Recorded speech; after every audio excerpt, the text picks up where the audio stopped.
Yo. Back up in the motherfucking building, man. Episode 029 on the Harry's Drinking Again podcast. I'm your host, Harry Too Scary.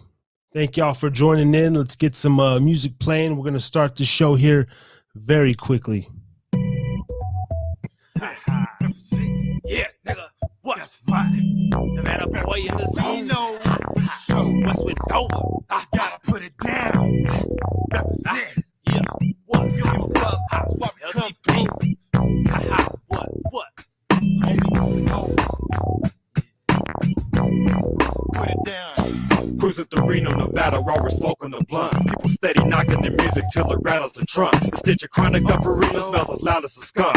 When a double 7.5 hold, there's plenty to hunt. Come pay your visit to the dips and do whatever you want. But you better take caution if you only came here to front. Met a lot of cool people that will party hard non-stop. We pound a case of beer and crash the bottles out on the block. In California, I was like, fuck the bitch ass cops. And really, they pulled us over, then they let us walk. That's what we get for being drunk in the vehicle cruising. Acting a fool, sticking out the windows, intruding the downtown area. Sometimes I felt hilarious when I took those bomb ass shrooms. The drugs are various in the world's biggest little city. Spot you a chick that's pretty, tickle bitties, but we won't be fooled by the ones that are witty. Since I'm chilling the Reno, I'm down to get into something. Whether I'm walking the strip or trying to get into function, we got the Bacardi bottles to get a party jumping. Start chugging, you know we didn't get all this drink for nothing. If you're frontin', then beware of those that get repercussions. If the niggas acting too out of line, someone will punk him. Get his dome bashed on the wall with the concussion. That's what they get for tripping. No, well, they shouldn't be bluffing. But right now, rapping Reno's the reason I'm busting this little shit right here. If they don't like it, then fuck them. What's with Nevada? 775-89883. We down to ride. Always on the grind.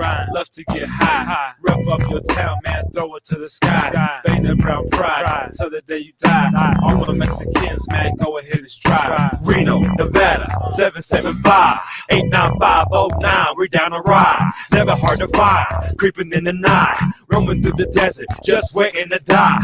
Always on the grind. Love to get high. Rep up no town and throw it in the sky. Coming from the state that gets no love. Got Nevada on my left arm, so what's up, cuz? I was born in the dip, so I rep that shit. I rip mics and flex arms like I'm in a battle bitch with the LTV crew when we stroll through the W. Bumping up the button hard hits that will smother you. Banging them out, the stereo of your bucket. The mentality of the town is to say fuck it. Corrupted as we be living on the daily. Fucking them young hoes, they just too amazing. Capping with your homeboys and keep on blazing. Getting older every day as time's changing, but you still stay stuck in your mind. Your body grows up, but you fall behind. You lack the essentials that you need to grow, so you stay in Dover and proceed to smoke dope and just hope every day for another. Girl, better watch out, you don't slap your brother that you never met before. That's just how it goes, all the way to Reno. J. James fucking knows. Zonezilla does too, know what you wanna do.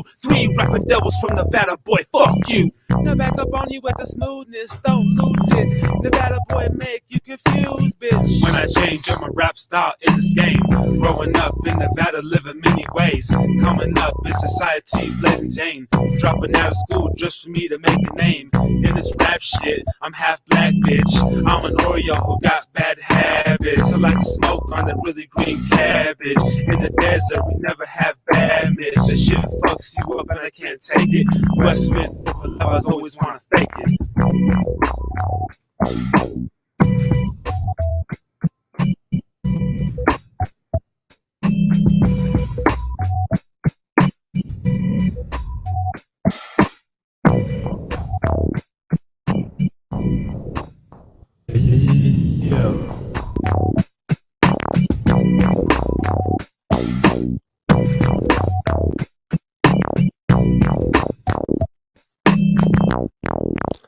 And that was Wind Over to Reno by me and Therapeutic, a.k.a. Zonezilla. Welcome, everybody, to the Harris Drink It Again podcast, episode 029. 29 weeks in a row, 29 weeks strong. Thank you to the new subscribers in the building. Been picking up some traction the last couple weeks. Shout out to everybody. Ray should be on here in a minute. I got my watermark. Yeah, so I hope everybody had a good week. The beginning of the show, you know, I didn't do the music promo like I did last week. Still figuring out a few things, etc., etc. Logged in to start the show, seen my Melon app payment didn't go through because I got a new debit card, so I had to run that through. So if you see me fiddling with stuff, I'm getting it back to where I had it before. So forgive me. But until Ray taps in, you know, I'll sit here and rant, go off a little bit, play some music, maybe the song of the week. We're gonna play "Kiss the Bottle" by Chino Boy here in a minute. Wow, last week's show, very powerful, great show. This week we have 2 uploads on the channel. I finally got around to posting the episode 26 clip. I have 2 more clips coming from that episode this week. And I did a military wives cheating stories with Philip C. earlier as well. Go check that out. Good content. And then this next week, I'm going to post those 2 other clips and then start working on episode 27 and 28, man. Young Prophet episode.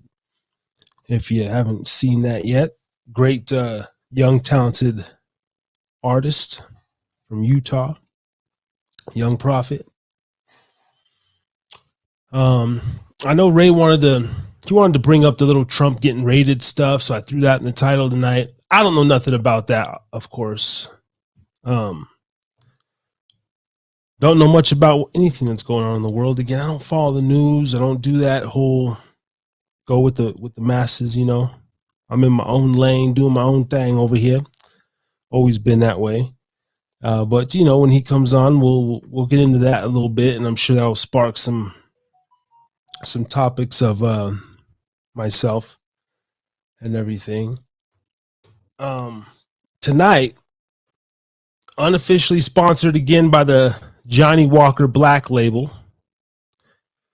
You know, I'm taking to whiskey the last couple of years. I'm becoming a whiskey guy. I like my gin. I do have a bottle of this local. This is a local Madame Petrini from the Ogden's Own Distillery, LLC in Ogden, Utah. I go to my local bar and I have this often. It's very great gin. Very great. So probably bust that out next week, you know, sip on it a little bit this week, but that's going to be next week's special. And we also got this another local Pfeifferhorn lager from Epic Brewing, Salt Lake City, Utah. So, and hopefully here in the next few weeks, I'm going to take a tour of a distillery and start branching out and doing some more liquor related content on the channel as opposed to just the music. So I'm excited for that. I got coworkers setting up something, but I'm also in the mix of setting up my own little thing in case that falls through. But nonetheless, come, you know, October, we'll see. Hopefully it could be sooner than that. It's going to take me some time to edit the footage, but I'm trying to get a brewmaster and a master distiller on the channel. Interview them about the process, break down the barley, the hops, you know, get some really cool, like a vlog, do a vlog of a brewery here in town, you know, go behind the scenes, look at the machines, the equipment, have them explain the whole process. I think that would be really interesting content. So look forward to that. That is on the way. Harry's drinking again. Let's try this out.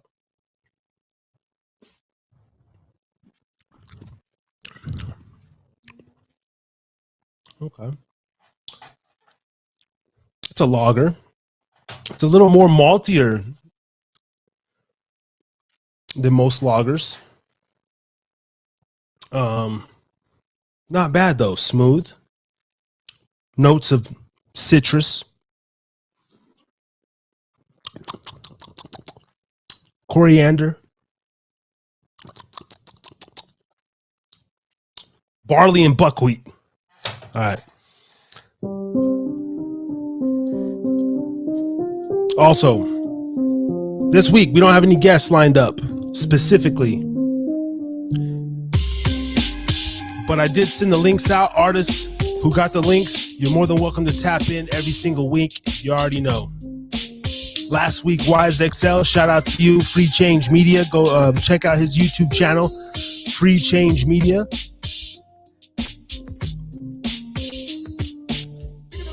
Was one of the recently featured artists on the channel.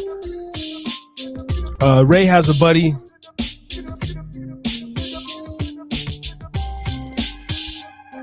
He won't be on tonight. Philip apparently has a piece of punani tonight. But it's all good. We're still going to have a lit show. Usually we pick up the traction later on in the evening. You know, we're known for doing the 3 and 4 hour lives. We'll see if that trend continues tonight. Later, I'll be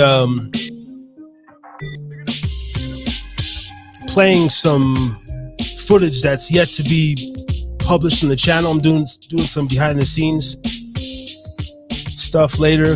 Give you guys a little freestyle. But if Jonah, man, if you can tap in tonight, that'd be dope. But I'm not putting my eggs in the therapeutic basket. But I do got a couple of clips coming on his channel. As far as that goes.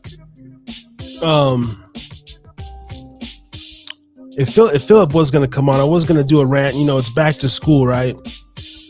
Season. My kid starts this next week. Summer flew the fuck by. I was going to, because Philip's our resident military man. And I was going to, you know, kind of talk about the Pledge of Allegiance and indoctrination and, you know, get his views on kneeling and standing for the flag or the Pledge of Allegiance. So maybe we could do that next week or a later date. And then with football season coming back, you know, it's just, I just wanted to touch bases on that for a minute, but, you know, I'll save that. Shout out to Source Jedi, man, in the building. How you doing this week, sir? Man, our international subscriber. Shout out to Sweden. Home of the sweetest fish. And we got Steven Flores on the tap in. Yes, sir. Harris is drinking again, man. We up on that whiskey. Sipping a nice lager tonight. Puffing some tree as always. I got a question this last week. I was handing out my business cards, you know, just out running my errands. The guy's like, it's about drinking. I'm like, well, I drink, talk some shit on there. It's not just about drinking. I said, really, I do more smoking than drinking, but, you know, the legalities of the whole shit. It was easier to go with Harris's Drinking Again podcast, to be honest. You know, I'm a pothead first and foremost. Been smoking since I was 11 years old, you know, roughly. Been smoking the last 10 years daily, and throughout my life. Alcohol played more trauma in my life as a youngster. You know, for me to be drinking now, seeing my mother get physically abused by an alcoholic boyfriend, and just seeing many men throughout my life in the 90s in Nevada growing up, you know, abusing alcohol. You know, I'm not going to let the alcohol take me down a path. I will say that I have great self-discipline when I want to, but I do love the traditional spirit, you know, the good old American spirit. God damn it. I like drinking. And so, and because it's more, even though it's a much worse drug, much worse poison, it's easier accepted. It's easier branded and whatnot. And I figured it's easier to get a liquor sponsor than it is to, you know, get Tyson Ranch or one of these weed strains to sponsor me. So, you know, that's that little breakdown of that whole thing. Ray will be on here shortly. He's setting up. You know, I just want to give a big thanks though to people that's been listening and chiming in. We got some listeners over here. Let me tap into the Podbean. Again, we're a startup channel. Very salute Podbean. We're live on Podbean. Also Twitch and YouTube. I haven't been promoting the Twitch as much as I should, but it's at Harris Podcast. I also have a Twitch under my artist name, Harry Too Scary, if you want to go over there and, but I have not done any maintenance to the page. I'm having enough time fucking with YouTube and Facebook, and it's like there's so much shit. It's like but we'll get to that. We'll grow those subs. I see it's easier to become a Twitch affiliate than it is to get monetized on YouTube, but I'm really sticking with this YouTube thing. 118 subscribers. Thank you to everybody. When am I coming to Wendover? Man, I was just out in Elko last week, man, fucking with S.A. Habit, helping him film a music video for him and the homie Lumps. And I ain't coming to Wendover unless I got some business, man. That's just what it is. Hit me up behind the scenes. Let's make something happen, man. I just don't have any business going to Wendover no more unless there's business to attend. You know what I mean? I'm trying to help all the homies come up out of that town, though, man, and expand the wings.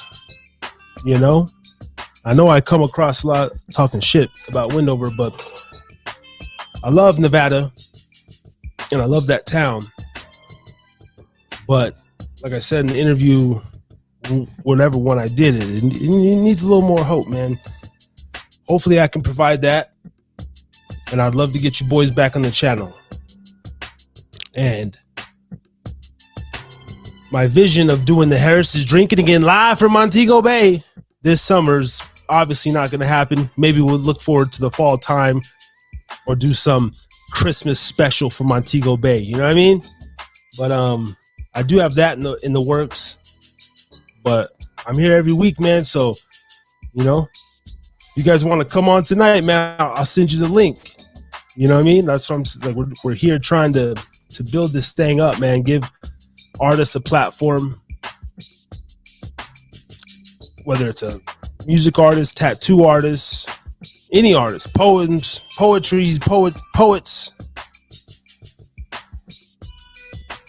I'm trying to get a lawyer on the show. When I say trying to get a lawyer, I know somebody who knows a lawyer, and I've met this person, but lawyers are professional motherfuckers. So I'm trying to get in with that person again so I can be like, man, come on the channel, bro, and just spread some knowledge. I'm really trying to get a vast array of things going on over here. And eventually we're going to start highlighting the drinking a little more when we get some sponsors in the background. But man, shout out to Wendover, man. Hit that like, subscribe, comment button. I have a note here. Let me find my notes. I was gonna rant on something else. Give me 1 second.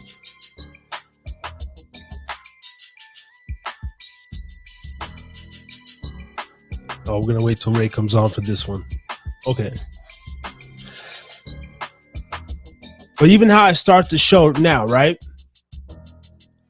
It's loose. I'm filling it out. As we grow and grow, the viewers are going to expect to see X, Y, and Z. And me and Ray are very aware of that. So I try to be entertaining and mindful, a little bit comedic at the same time. While we're building the brand and building up our traction, so that way when we do get the right amount of engagement and following, it'll already be built into something. But for now, it's tough getting people to commit to hey man, will you be here at 9:15, 9:30? Like it's, we're going through that process. So that's why we're very appreciative for anybody and everybody who spends even a minute on this channel viewing any sort of content, because this shit's not easy. Obviously, if it was, everybody would be doing it, but we're really stepping out of our I'm not even gonna say our comfort zone, because we're very comfortable being uncomfortable, but we're putting ourselves out there, you know, opening ourselves up to criticism, haters, and all sorts of shit. So for those who know what the deal is, thank you for your patience while we grow this and we formulate our complete package. And that's what year one is with the Heritage Drinking Again podcast. You know, tonight's the 29th episode. The idea is, you know, week by week to get better and get tighter, close everything in. And by year two, you know, top of the year, episode 52, 53, this thing should be rolling pretty good. And with the equipment that I have in mind to get for the channel, also the vision of just where it's going based on who we've had on here, it's looking wonderful. The sky is really the limit. And I just hope that people see that as well. So, see, there we go. Mixtape out September 17th. Make sure you keep me in the loop, dog. Send the links over here, man. Email me links, pictures. I'll help you promote it and support it, bro. That's what we about over here, man. And speaking of that, right now we are gonna play one of the. I'm gonna make this my unofficial. Oh, hold on. The homie from Mexico, man. Shout out to Cash. He reached out to me, and the boys down there in Jalisco, man, they're gonna make me a Harris's drink, and you guys are open to this as well. I've told this to Chino and Daigo, and anybody who wants to make a Harris's Drinking Again theme song, email me at hidapodcast.com or hidapodcast@gmail.com or DM me on Instagram, man, Harry Too Scary. I'm looking for a theme song, some sort of mantra that I can incorporate into the beginning of every video or every live stream. You know, Harris to Drink It Again, some sort of chant for the show. And yeah, whoever comes up with that first, well, you'll be featured on the channel for life, whether we have 100 subscribers or we got 100,000. All right. So anybody come up with something there, and even that right there is a way to introduce yourself to the world, get your music on a media platform, something that's played week after week. Your link will automatically be in the description of every show from that point on. Like, that's what I'm talking about. So without further ado, this is Chino Boy, man. Kiss the bottle, man.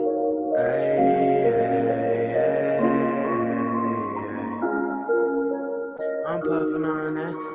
I'm puffing on that. For now, this is the unofficial Harris to Drink It Again theme song. We back in 5.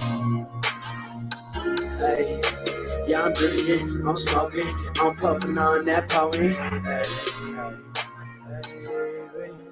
Hey, I'm drinking, I'm smoking, I'm puffing on that pony. Now my only thing is everything, cause the last one left me broken. Yeah, I'm drinking, I'm smoking, I'm puffing on that pony. Now I'm taking drugs to hide the pain, cause I don't wanna feel emotion. Yeah, I'm thinking, and I notice all these snakes when I start to focus. And the day you left, all it did was rain. I'm just dumb, girl, I'm not broken. Yeah, I mean it, it's hopeless, but still I sit here hoping. I kiss the bottle like it's my day, cause this liquor is my potion. Hey, baby, is you missing me? I know that you ain't, but if I ask, will you say differently? I'm in so much pain, yeah, girl, I'm drowning in my misery. All it does is rain.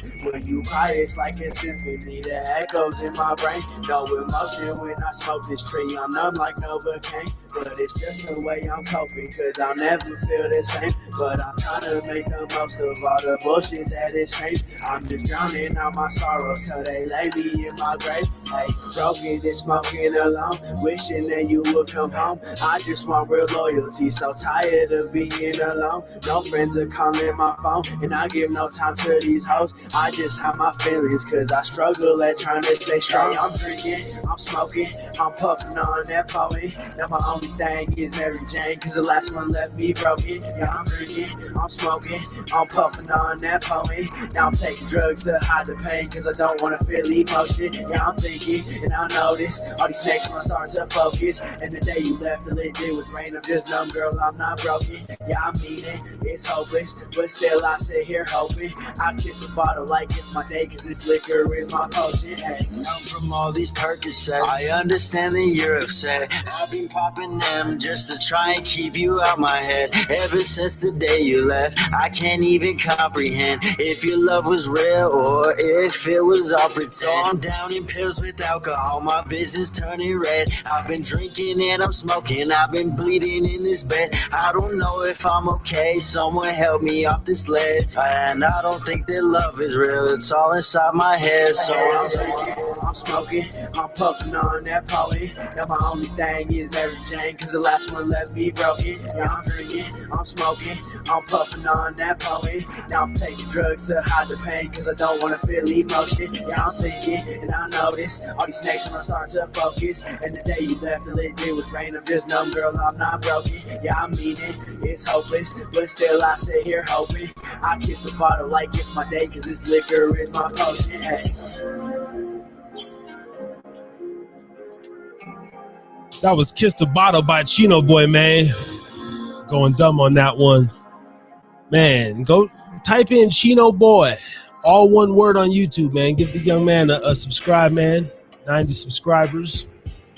And he's putting in work. And he's heavily featured on the channel, along with S.A. Habit of Silver State Family, Xander Rage, Daigo 417. You bet you. And last week, YSXL. Out of that Phoenix, Arizona, man. 602 in the tap in. And eventually there's a ghost rapper named Therapeutic. You know, you guys have heard about him. He's, you know, he's the ghost, you know, he's the man, the myth, the legacy, you know. Also, don't forget, man, my own shit, Desert Underground Volume 2. Check it out on YouTube.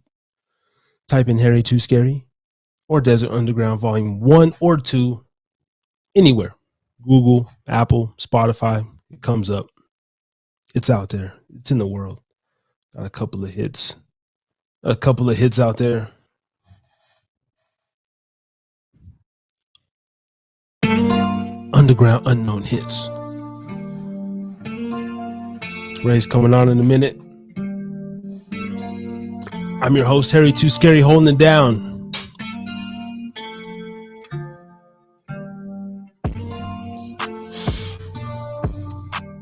I've been a good boy. We haven't had no trouble on the channel. I ain't got no emails from YouTube in a couple of months.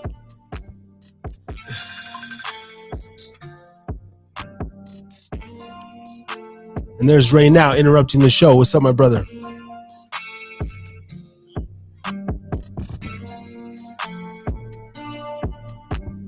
No, we're live in effect.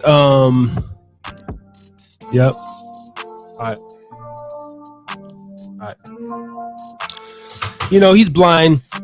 We're gonna talk to him about his. He just had his eye test. He needs to get some. Oh yeah, absolutely, Source, man. Yeah, you've been subbed, man. Yeah, salute to you, bro. Hope you're enjoying the content, man. Thank you so much, bro. And you know, we're just trying to do some shit over here, man. We come together, we drink, talk shit, we go in on trannies. Man, that was epic. We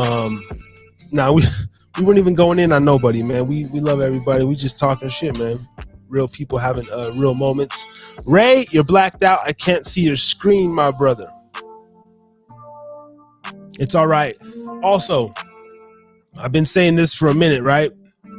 I had to repay for I'm using Melon, the StreamYard, Melon, Wirecast, all these streaming softwares. I chose Melon for the 15, a little 15 a month. But we're gonna make the switch to StreamYard. But I just restarted it today, so it don't make sense to pay $25 next week. I don't know. Maybe we'll do a couple off the cuff shows with Melon, and then starting next week we'll just do the T.N.R's StreamYard. We're gonna try them out, see how their setup is, and see if people have an easier time logging in. Sometimes people, whether they're on an iPhone or a Droid, some people at the black screen, there's like, man, I see this buffering bullshit. I don't know. We're green at this shit, but it's a fun process, man. It has been a dope, fun process. I also see it in the title. I misspelled Trump. Forgive me. Ray G joined. I'll redo that in a minute. I spelled Treump. We talking about that Treump tonight, man. You know what I mean? So yeah. But anyway, without further ado, I got my co-host here. Man, I'm having a good time. I'm holding this show down on my own, Ray. Fuck you tonight, man. I'm gonna do a one-man show. We over here. Nah, man. It's so beautiful, man, to have engagement. And my brother Ray, before I bring him on, I just started I had the vision of just doing a podcast in general. I was like, man, the rapping shit's getting kind of played out for me. I'm a dad.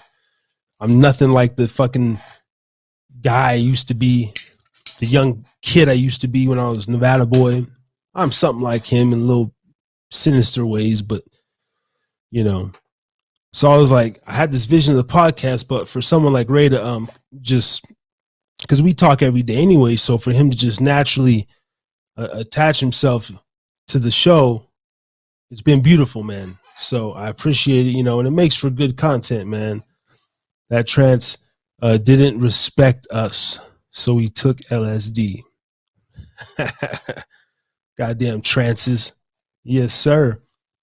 Source Jedi, you fuck with these psychedelics? I'm a psychedelic man. Shrooms. I've done DMT. I have a video. No, I haven't posted it yet. We got to talk about that. Maybe we'll talk about that tonight. I did DMT almost 2 years ago in 3 weeks from now. And this man coming to the stage knows all about that. You've seen him before. He's been here every week. 28, 29 weeks in a row. The host of the Top Teach Truth podcast, Ray GC out. Know everybody. You make it sound like I'm the DMT doctor. Hey man. I know everything about it. Like, that's what I want to get. That's what I want to be like, become known for, is like, like my introductions and everything, Yeah. Welcome to the stage. Nori on Drink Champs does a good job of that. He'll rant for like, a couple, seconds, but before you bring on a guest and everything. You've seen him on Vibe. You've seen him on the cover of Source. You've seen him knocking niggas out in the parking lot. Mike Tyson, everybody, And we appreciate it, brother, man. You do that really well. Thank you, man. Really well. Yeah. Man. Yeah, man. Back again. How's your week, man? Hey, you know what? Always exciting. I got a little late here because I believe it or not, I've been binging off Breaking Bad. It's my 5th time watching it. I know I'm fanatic like that, but I just love the series of Breaking Bad, the transition and everything. So I watch it with my son. My son Dylan wants to become a filmmaker.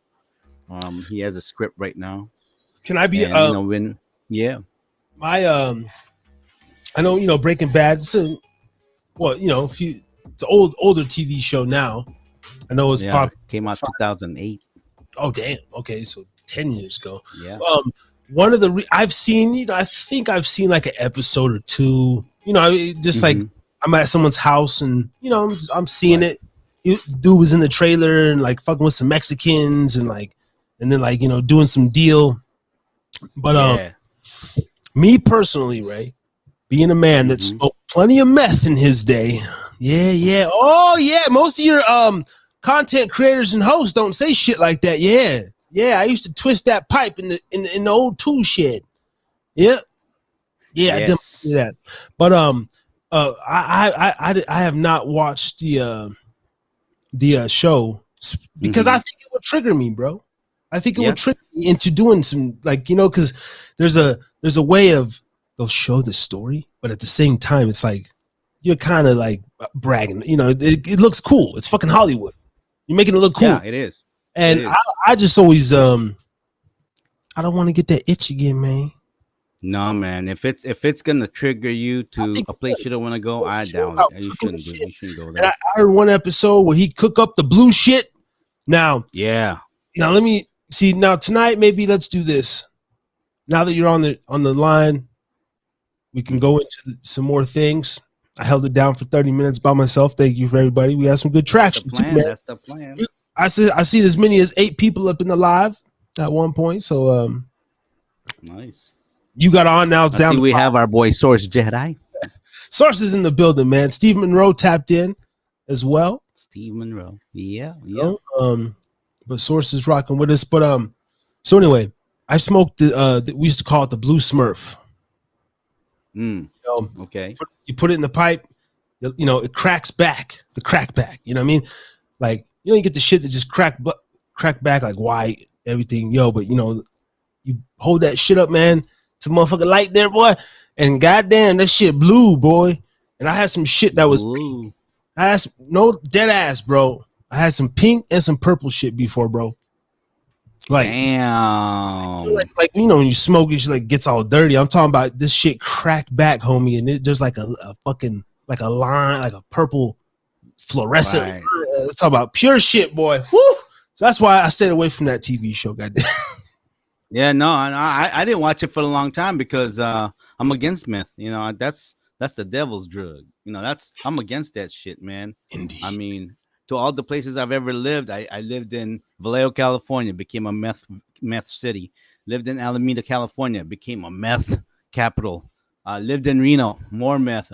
So much that we did an event, Yam Jam, Youth Against Meth. That's original, Yeah.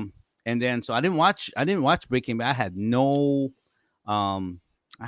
interest in it. I really didn't watch it till like maybe like past 2013 when it's already done. Yeah. And I'm watching it not because for the whole meth thing. I'm looking at it from, I guess because my son is interested in movie making and everything. And I got a manuscript that I've, a book that I want to turn to a movie one day. It's called Anak. Anak in Tagalog means child. It's 5 generations deep. And, I got a lot of stuff in, projects in the works that I, just to keep everything exciting and everything, and so because of that, I'm kind of studying not so much what is about. I'm just kind of like studying like what makes a good movie, what makes a good show, what makes a good content, what appeals to people, what kind of story. Because now that we're talking about it, I see us with this going that route, brother. I see us making movies in the future. I see us finding talent on this little podcast. Like, oh, maybe you have somebody, oh, I can't afford Juilliard, I can't afford this and that, but I've always have aspirations to act and everything. And perhaps we'll do like real small independent movies, like, I don't know, $5,000, I don't know, cheap, whatever. But we're gonna make a movie on the iPhone, brother. yeah, exactly. And you know what? And the whole thing is that that's the big thing that we've been talking about all week. A lot of times people who are I have a in fact, I sent you his number today, Rocky. He wants to chime in today. Rocky, and he's an artist. and he's in Montreal right now. He's about 23, 24-year-old young man, and he's in Montreal right now, and he's an artist, and he called me. He says, Ray, I got this artistic thing that I do, and but I just don't know where to go from here, and I know the NFT, and he was asking me, and then I talked to some of my artist community, and when it comes to money, they're they kind of like they shrink or something. I said, you know what, that's no different than a lot of these Christians out here that wants to, they're like great in church, but when it comes to like out there really trying to speak the word, they're like chicken out and everything. And I get it. I said, I get it. You know what, that's the reason why we create a platform. And he said, so how can I be of help in this? I said, you know what, Rocky, I tell you what, every week, every Thursday night rant, Harris is drinking again. Get in there.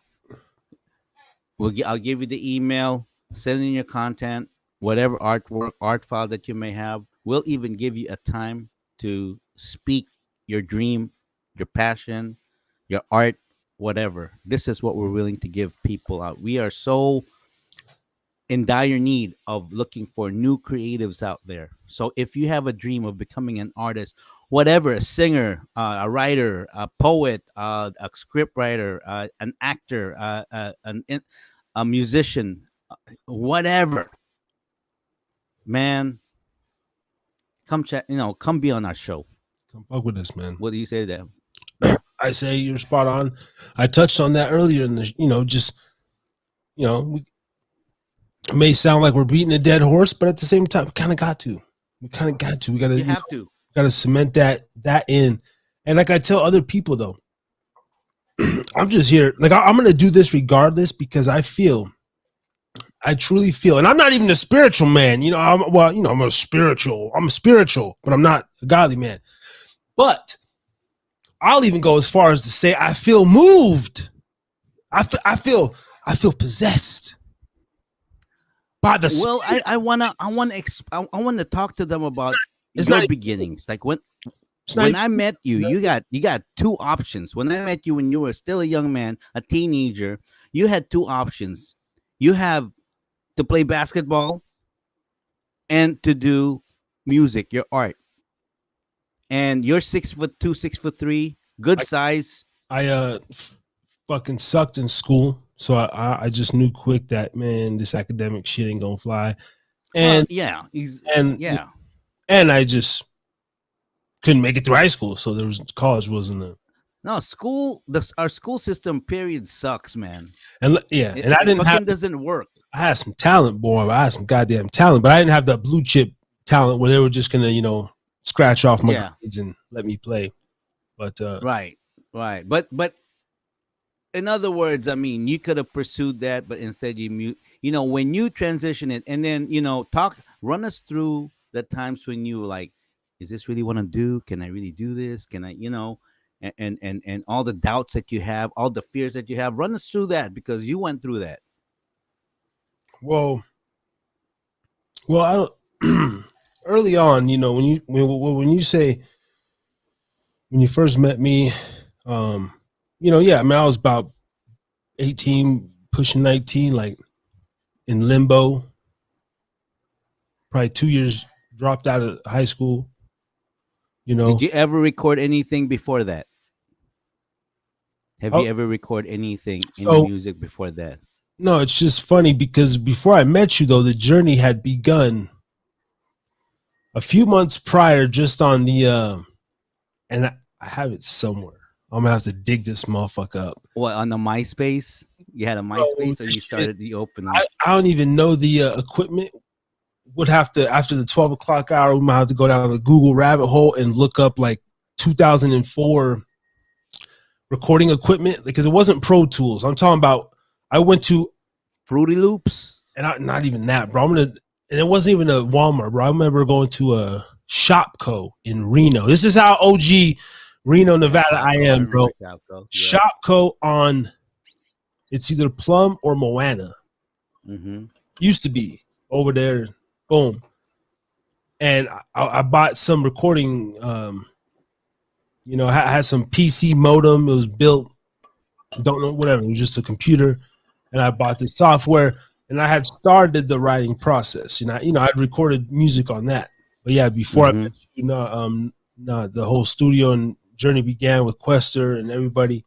But I had my dream. I had a dream. I had a dream, guys, when I was 18 Mm-hmm. years old. One of the most vivid and realistic dreams.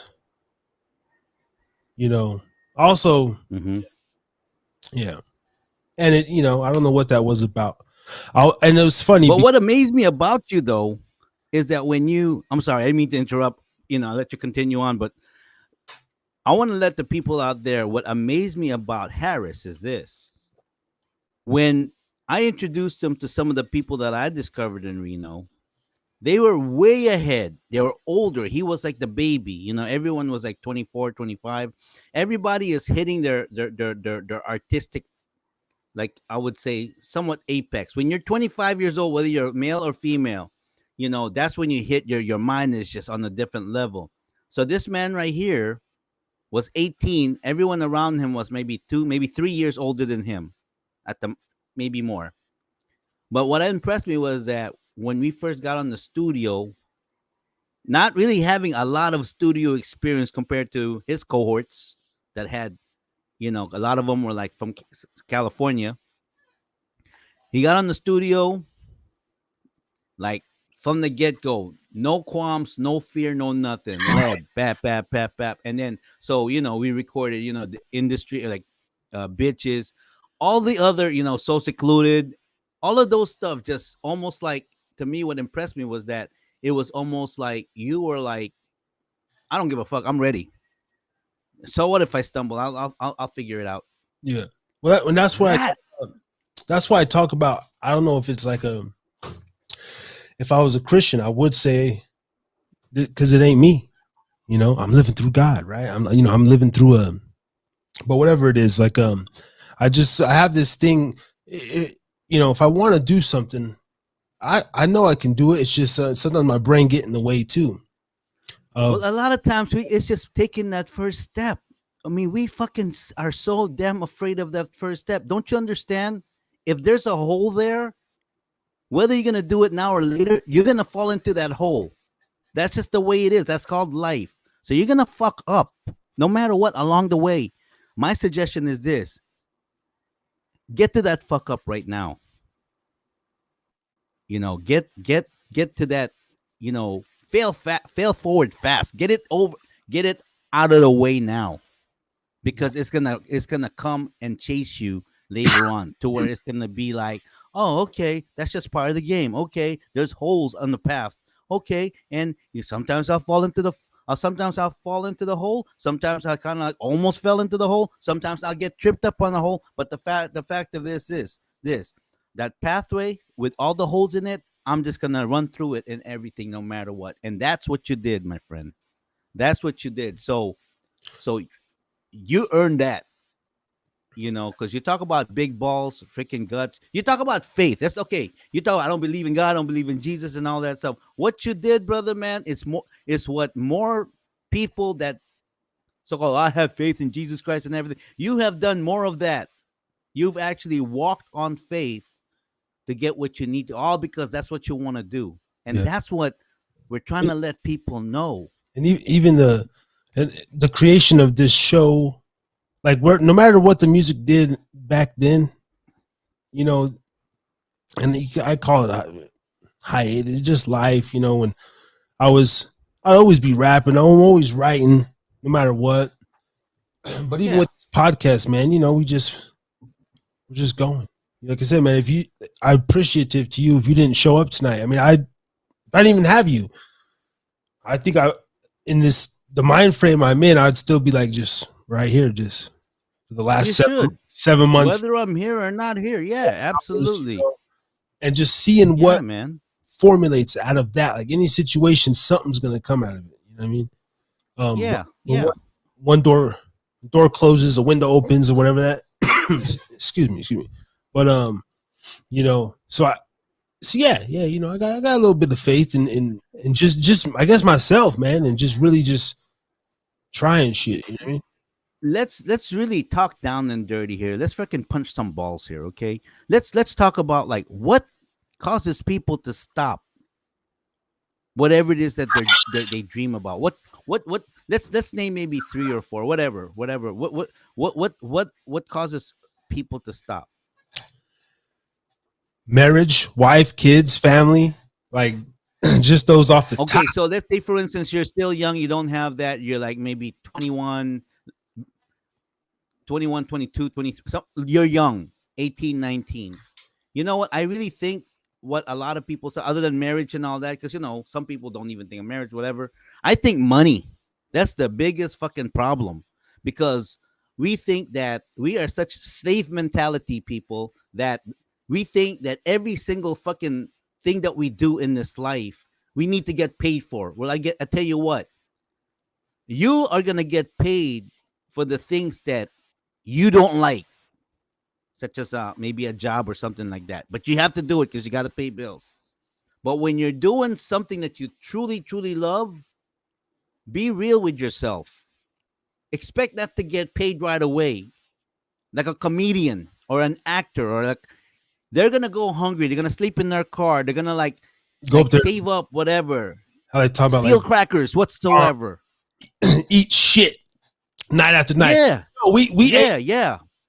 I mean, you could even though I'm very proud of the work that we're putting in this channel, there's episode 20. Yeah, you're gonna go on sometimes hungry. Yeah. But you know what?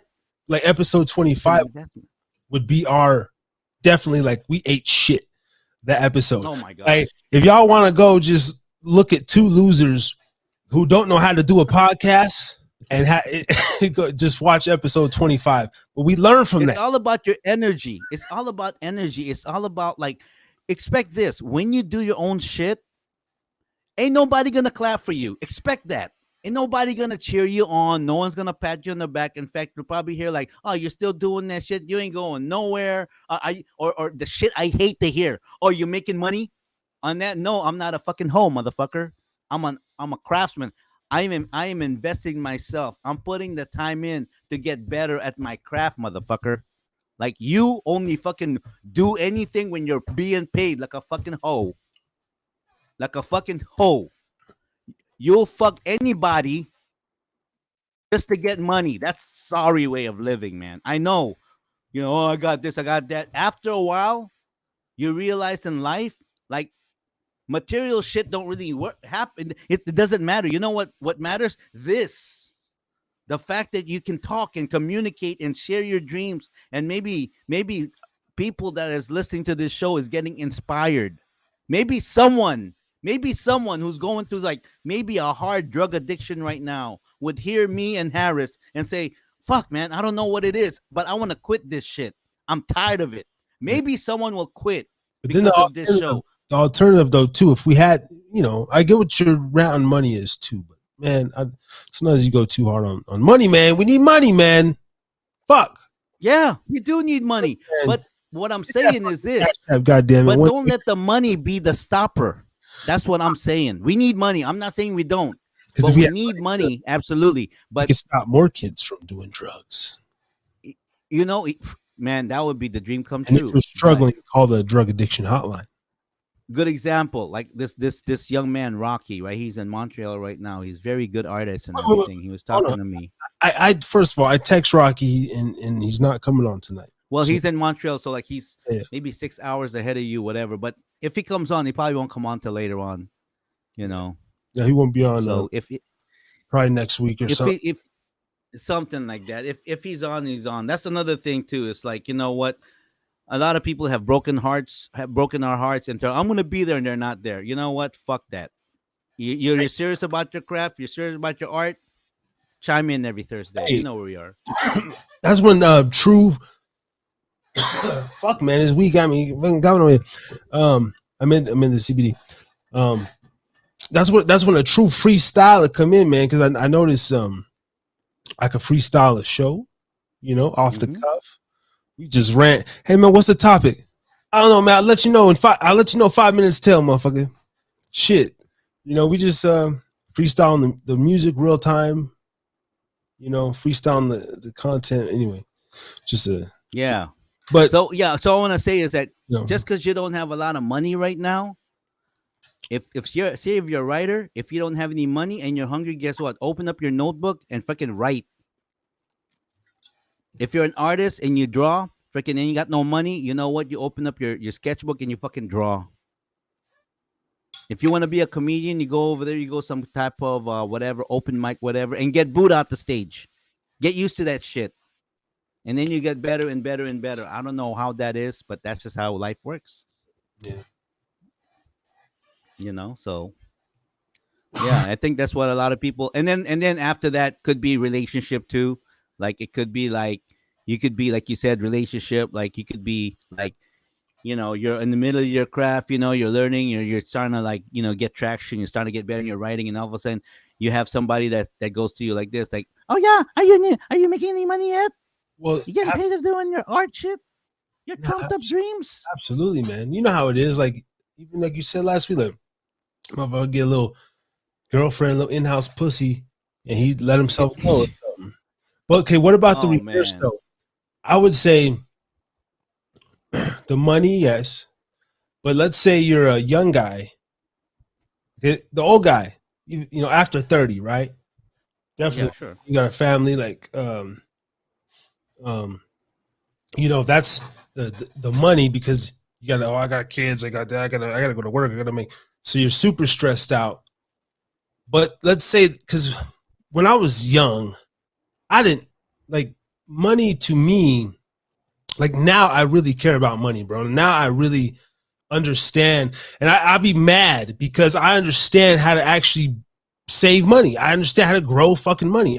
When my kid turn 18, bro, I'm gonna hand him like some that like what you know what I mean. I'm literally because I know it's so fucking simple, and I'd be pissed because goddamn fucking elders didn't teach me this shit, and it's so stupid. I'd be pissed at my mom a lot, man. Like, how the fuck? Well, a lot of times, I tell you what, a lot of times, us It's adults, crazy. older people, man, we don't even know. Not, I'll even go back as far as this. Not so much that we don't even know, like it really boils down to this. A lot of people go, oh yeah, I'm gonna be rich. It really boils down to this. It's knowing what it is that you want to do in life. Because if you have people like me in their mid 50s that still don't know what the fuck to do, I know, still but don't know if they want to get married, not get married, if that's they want to do this. that's like, but see, coming from a mid 30, that's crazy talk, right? Now, if I get to that point, I'll be a hypocrite wherever. Yeah, I was talking that same No, shit. really, no. And there's some people that basically they thought their job was their shit, like oh this and that, whatever. And then when we retired, they're like, Yeah. fuck no, this is not what I want to do. Yeah. I Oh, really want to sail a boat, or I really want to paint, but what I was gonna say is, I think okay. What about a young guy that doesn't like? Yeah, they want money, but I just think to a young person when you're hungry, there's that pocket, man. 19, 20, whatever it is, like there's this pocket, man, where you know maybe you can even attract money or get, but what comes after that kid who you know he because the old guy is gonna first thing he's gonna say the money. Oh, I gotta go to work in the morning. I gotta go, right. guys. But the young guy that he knows he can get a job like that, He's still he's young, student, still and full of energy. eager, and ignorant. Like I was, like I didn't have the concept, bro. As long as I knew that my fucking I had a pile of clothes in your fucking garage or your apartment, Yeah, and yeah. I could go get them. I was cool with Right. that. You know what I'm saying? There You was know what? I tell you what. but You and know what? I could have been molded into a goddamn soldier. Like you know what I mean? I tell you what. I'm gonna tell you. I'm gonna tell you about this, Harris, man. Um, see, and I'm saying this because I'm older, right? Mm. And I look back now, and you look at the guy that's in his early 20s. Oh, this and that, doesn't know where he wants to go. He doesn't want to go in the military because he doesn't want to come back maybe with missing arms or PTSD or what the fuck, whatever. You know. And now with the way our government is and the way the military is, a lot of young people just don't trust our system. That's just a mere fact. But you know what? Looking back now, it's like this: when you're 18 to 25, and you do the things like maybe you sleep in your car, maybe you couch surfing and everything. What may look wrong when you're young, it's not really wrong. It's not really wrong. You know what you went through and everything. You didn't do nothing wrong. It really boils down to your mindset and mentality. You know, you knew you wanted to get into some type of entertainment. You tried out, rapping and everything, had your success there. Now you're doing this podcast and everything. It's really, it's really a lot of self discovery and everything. Like, I didn't know I can write songs until I hit Reno. I only knew how to manage or promote bands and shit. Try to get them gigs. I knew that, but I didn't know. I didn't know until I met John Gray that I can fucking. Oh man, I can write bars. Oh, okay. I got. And I'm not saying I'm good, but I understood the concept. It's just that for me, my love and passion in this industry is I love seeing people discover themselves. It's like seeing a child walk for the first time. It's like seeing a child ride the bike for the first time. It's like seeing a child learn how to swim, and that little moment of confidence, that little turnkey of confidence, man, that excites me, man. That that is living a life, because really, let's face it, we live in a very monotonous world. It's fucking monotony, Harris. It's monotonous. It's freaking. It gets boring, Yeah. No. and your job ain't gonna like make you. Nah, man. I was that that's my and we talked about behind the scenes without giving my exact location. I bartend, whatever, but because some, might get into some shit later on, but that's one of my biggest, I guess, fears and or frustrations I've always had in my life since I was a little boy is I've always I always knew I was gonna be okay. Like I'll get because I got this thing where I could live with the poorest of them. I could slum it. I can. Like most people. Shit. You get a little taste of. You just start seeing. Ooh, but I don't have to. Okay, but man, so you want to live better and comfortable, but um, I'm losing the rant. I'm losing it. Pull me back in, Ray. But basically, you're kind of like, in a way, you're kind of like skeptical about being like in poverty, because there's three fears in the world, in life: fear of success, fear of failure, and fear of poverty. Fear of success is this. There's a lot of people out there, fear of success. Maybe I'm gonna give you an example. Sorry if I'm hurting your feelings. No offense. No pun intended on anyone. Fear of success is that you got it all. You got whatever it takes and everything. And next thing you know, you freaking keep showing up late. You freaking don't. You're not accountable. You're not doing what you're supposed to do to move forwards. Because why? Because as much as you want to become successful, you fear being successful, because you might become, oh my gosh, if I'm too popular, I won't be able to go somewhere, without someone wanting my autograph. Fear of success. See, and I've been told I have that in different. I have it big time. And I have big time. What's the other trait of that? And then fear of failure. Fear of failure, the opposite of that. Those are people who they always want to look like they got top notch shit. What's the other they one? Want to, when you when you self-deprecate, not like when you have shit going right and you self-sabotage. Right. Like exactly, self-sabotage. That's part of fear of success. Mm-hmm. Yep. Every time, when some, and there's a lot of people like that. That's called toxicity, because when things are going well, they got to figure out.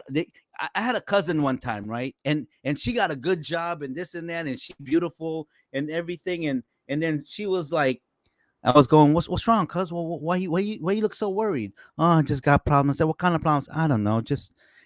And I'm going, that is a fucking way to Like, you're thinking of problems, motherfucker? Like, problems are gonna hit you in the ass no matter what. You can run away from problems. Problems gonna be there. Kind of like what happened to you.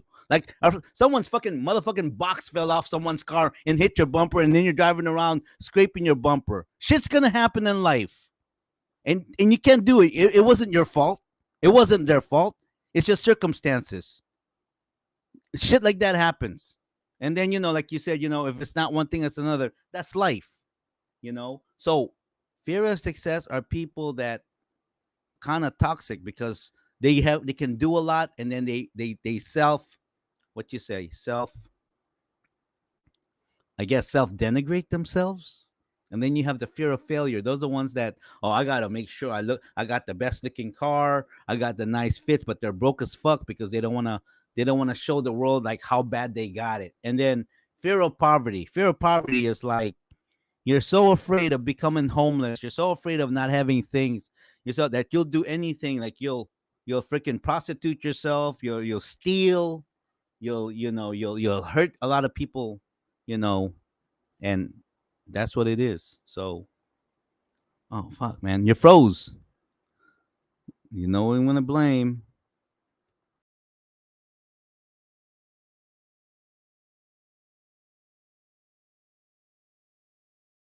Too scary joint. Are we froze up? We're back. I don't know what the fuck happened. I had to open up a new link. Are we good? We're live.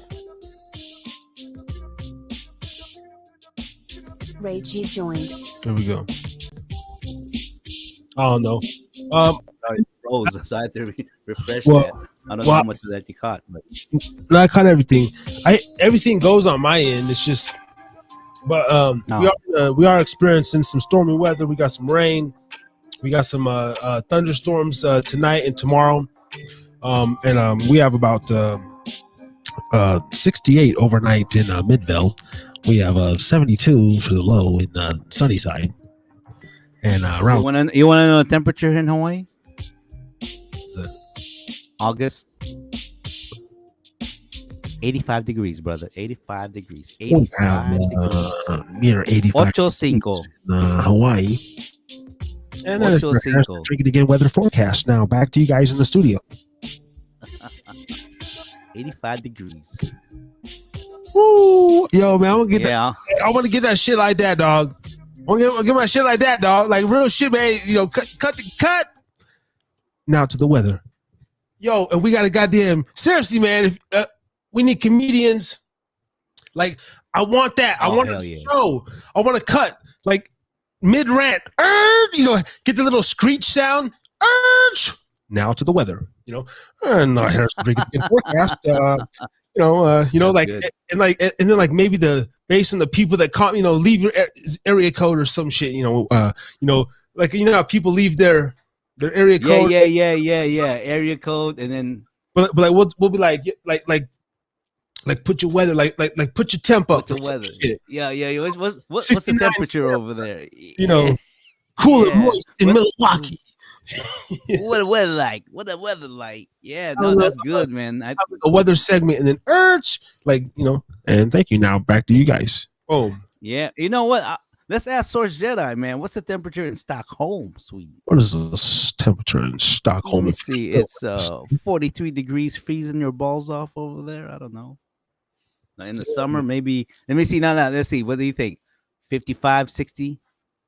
Sweet. 60 degrees. Yeah, I'm so ignorant to motherfucking European geography. I don't even know. Man, who cares, man? I don't know. Yeah, we don't know. Like, to me, Sweden, okay, look, when I think of Sweden, it's the same shit as like a Norway, like a. I think of Swiss Alps when I think of Sweden. I don't know. I think of green, and I just think like kind of like a wide open green, almost green. Like even though Greenland's more ice and Iceland's green, but right. I just think of like I think of skiing. I think of Santa Claus. Sweden. It sounds dope. I want to go, man. I want to get gamed up on the fucking.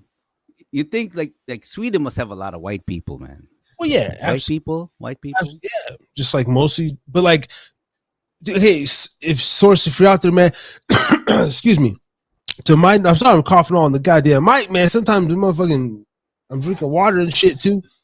See, that's one of my pet peeves too, man. I already know. Guys. I'm calling out my own bullshit. I'm gonna go back and clip it up, man. It's fucking annoying. Anyway, yeah, like white, what we say, white folks, right? It's mostly white folks. But no, I'm pretty sure they got mixes there too. But over there, right? Y'all don't really be. It's now again. This is my. Wait, did they? I wonder if they got Filipinos up in Sweden, man. I mean, you know, mga kababayan, mga Pilipino sa Sweden. Kumusta ho kayo da? Mga putang na kayo. Mga buti na. Buti kayo. Kumusta ho kayo? Okay.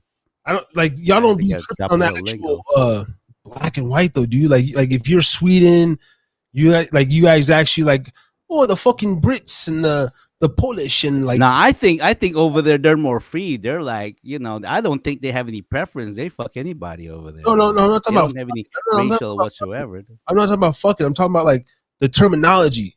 Like, we're over here, white people. I don't think that y'all fuck. Do you think they have the N-word over there? N-words everywhere, brother. And if they ain't got the N-word, they got something else like it. And hey, you got something else very different, similar. Yeah. That's already a fact proven. Go check out Godfrey's podcast on Gas Digital. He already did the breakdown. This motherfucking comedy genius Godfrey did a whole breakdown where he went through about 17 different languages across the country on slang for N-word. And oh my God, bro. Every motherfucking race got some shit for N-word. That shit was a hilarious episode. Man, that is a branding genius. You know, the N-word. That is a freaking amazing branding genius. Only black school, kind of. Yeah, like one of those. You think you'll be able to live in? You think you'll be able to live up in Sweden? I mean, possibly. I don't look at, and I'll say this. I've always thought that yes, America is so great because just my trip to Mexico, I seen how privileged and everything. But again, from America's beautiful, man. What I'm saying, like from a truly like spiritual level, and can I live and really be happy? I absolutely I could be happy in a place that's not America, though. You know what I mean? I don't know what place that would be, but I would have to think because I got visions of me hiking. I've told you this before. Like I've always had a vision of my true inner self is really a monk. I'm a grandfather. I got this long gray beard, probably a little shaved head, and I got a walking stick, and I'm walking through some rainy, like hill woods. Rainy. Yeah, man. Fuck, man. I love birds, man. Overcast, and I'm just eat fruits and berries, and you know, and I just I wake up and I do my little you know, water my plants. And you'll basically grow old like a philosopher. I really love seclusion, bro. Like I like living alone, dog. Like, you know what I'm saying? And I could see myself as I get older, how I can even appreciate that more, bro. Because I plan.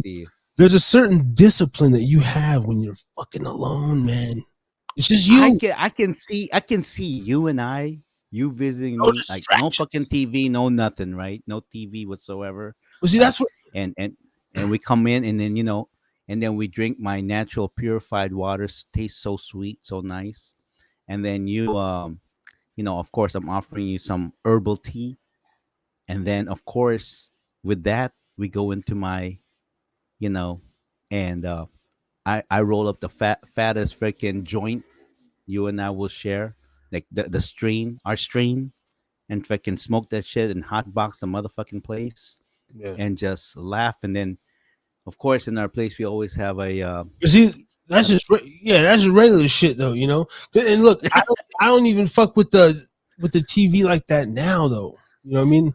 If you have a friend that you have to go get with to watch TV, you know, like I got a couple of friends who watch the game and shit like that, but we also We don't need no TV. We just kicking it. You know what I mean? Like, You know what? I think TV and all the other distractions and media itself, I think it really like we were talking about this like music. I understand music was always around, but I think now with all the distraction, especially with multimedia and all that stuff, I think the human's brain creative senses has actually almost diminished. Like nothing, like there's no sound that's kind of original anymore. And the reason why is because not just our national culture, but I think our world culture today, we've been in that immediate right now. When it doesn't work like that, you need when you have anything that's marinated at a good time, always tastes best. And I think if you have all those discussion, I think your mental creativity gets fogged up. I don't know. What do you think about that? no, that's the truth, man. That TV's a distraction for one, and that's something that you know, okay, even uh, what I look for in a partner, right? Like going forward, like with my baby mama, man. You know, she was like a TV in the bedroom type of woman before she met me. Nah, Mm-hmm. you get with me? Ain't no TV in the bedroom. But see, I want to attract a woman that like knows about shit like that's into that. You know what I'm saying? Like a room needs to be a place of seclusion. You don't allow your friends and just everybody to come Yeah, lay on your bed and lounge it's a around. very private place. Yeah. You know what I'm saying? Mhm. Like I'm that kind of dude. Yeah. Those are my kind of like moral ground. You know what I mean? So even when it comes to artists, man, like when we have our studio and we have our dream fucking fantasy warehouse, bro, like Mm-hmm. yeah, there might be some TVs. It'll be playing 24/7 your shit. We ain't got no goddamn direct TV. Fucking you ain't coming over here to watch Yeah. Steph Curry Game 7 Golden State. I don't give a fuck. I don't care. And if you're an artist and you care more about watching somebody else hit a game-winning jumper than perfecting your craft, then you might be in the wrong fucking field. You know what I mean? Straight up. Like that's how I've Straight always up. been too, bro. Right.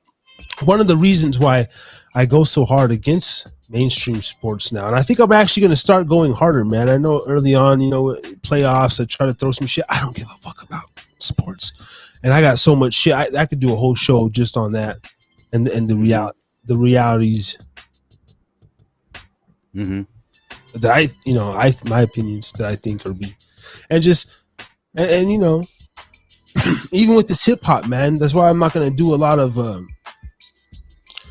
reporting on like these gossip rap channels, bro. I'm not interested in that. Honestly, I fucking hate But that shit. the shit is Like, not even is not, if you okay, that's like we get popular enough to where another YouTuber yeah, I am not. I am not for that, man. I'm like,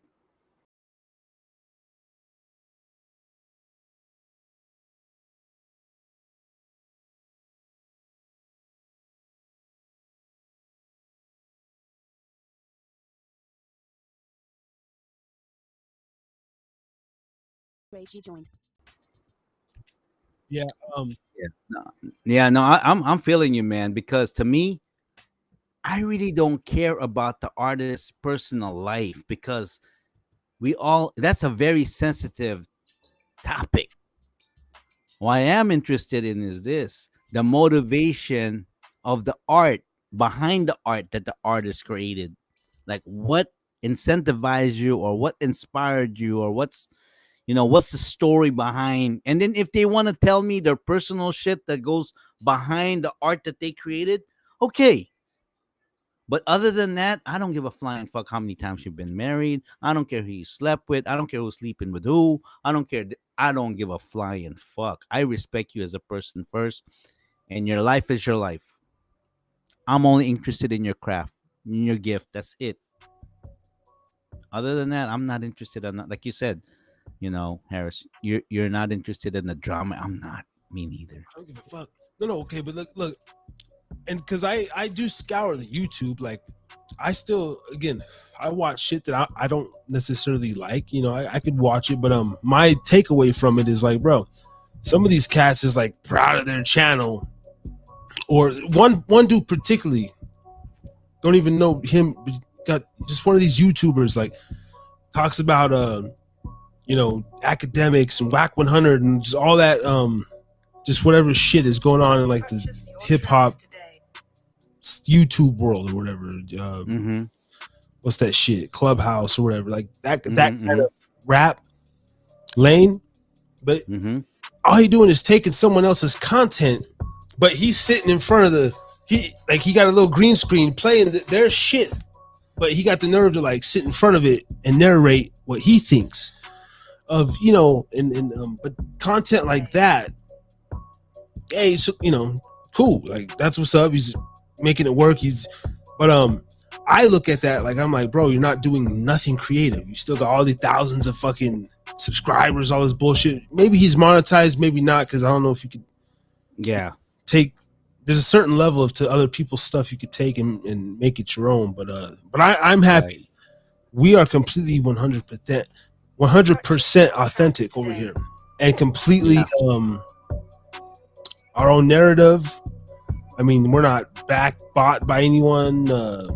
Just no. Even the clips, it's like I make the clips is like a T.N.R's, you know, just that new car you take home to mama and she's, you know, happy with it, right? But after the 3 or 4 days, right, it just become, you know, thank you, baby.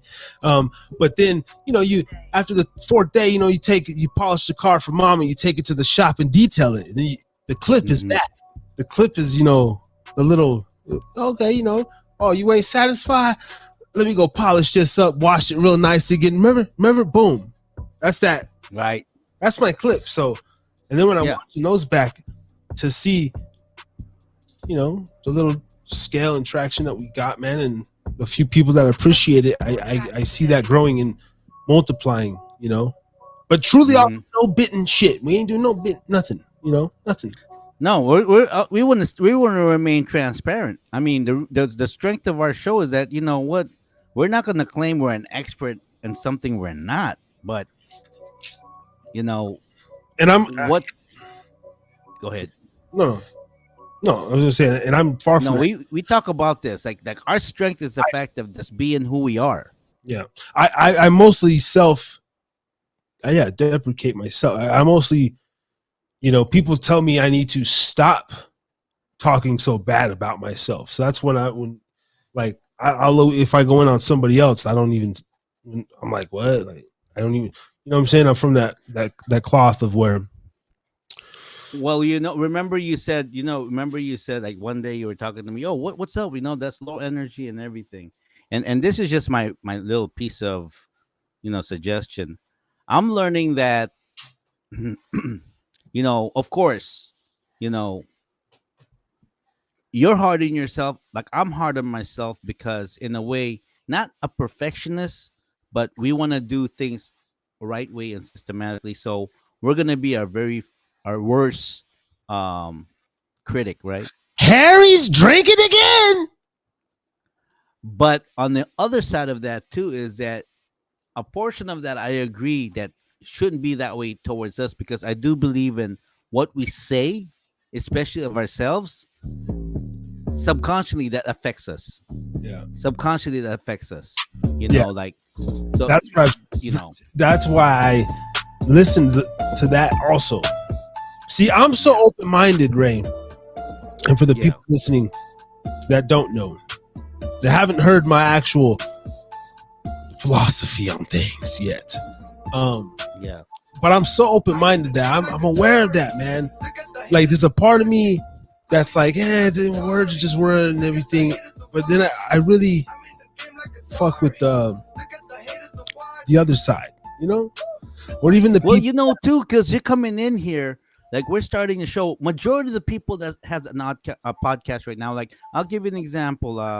What's that new guy that's he's freaking just blowing up? Andrew Tate.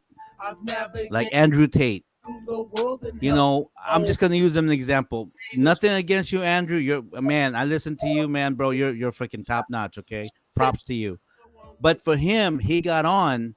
He was already is something. I'm already a multimillionaire. I'm this and that, whatever. So his self confidence is like on the umpteenth level right now. We're not. We're actually like we're gonna let you know that where we are right now is we're scraping, and we're gonna try to figure this out, and we're hoping that the listeners and the viewers out there would be along with this gravy train that we're in, this gravy train to success, whatever it is. And then if this show is going to be, that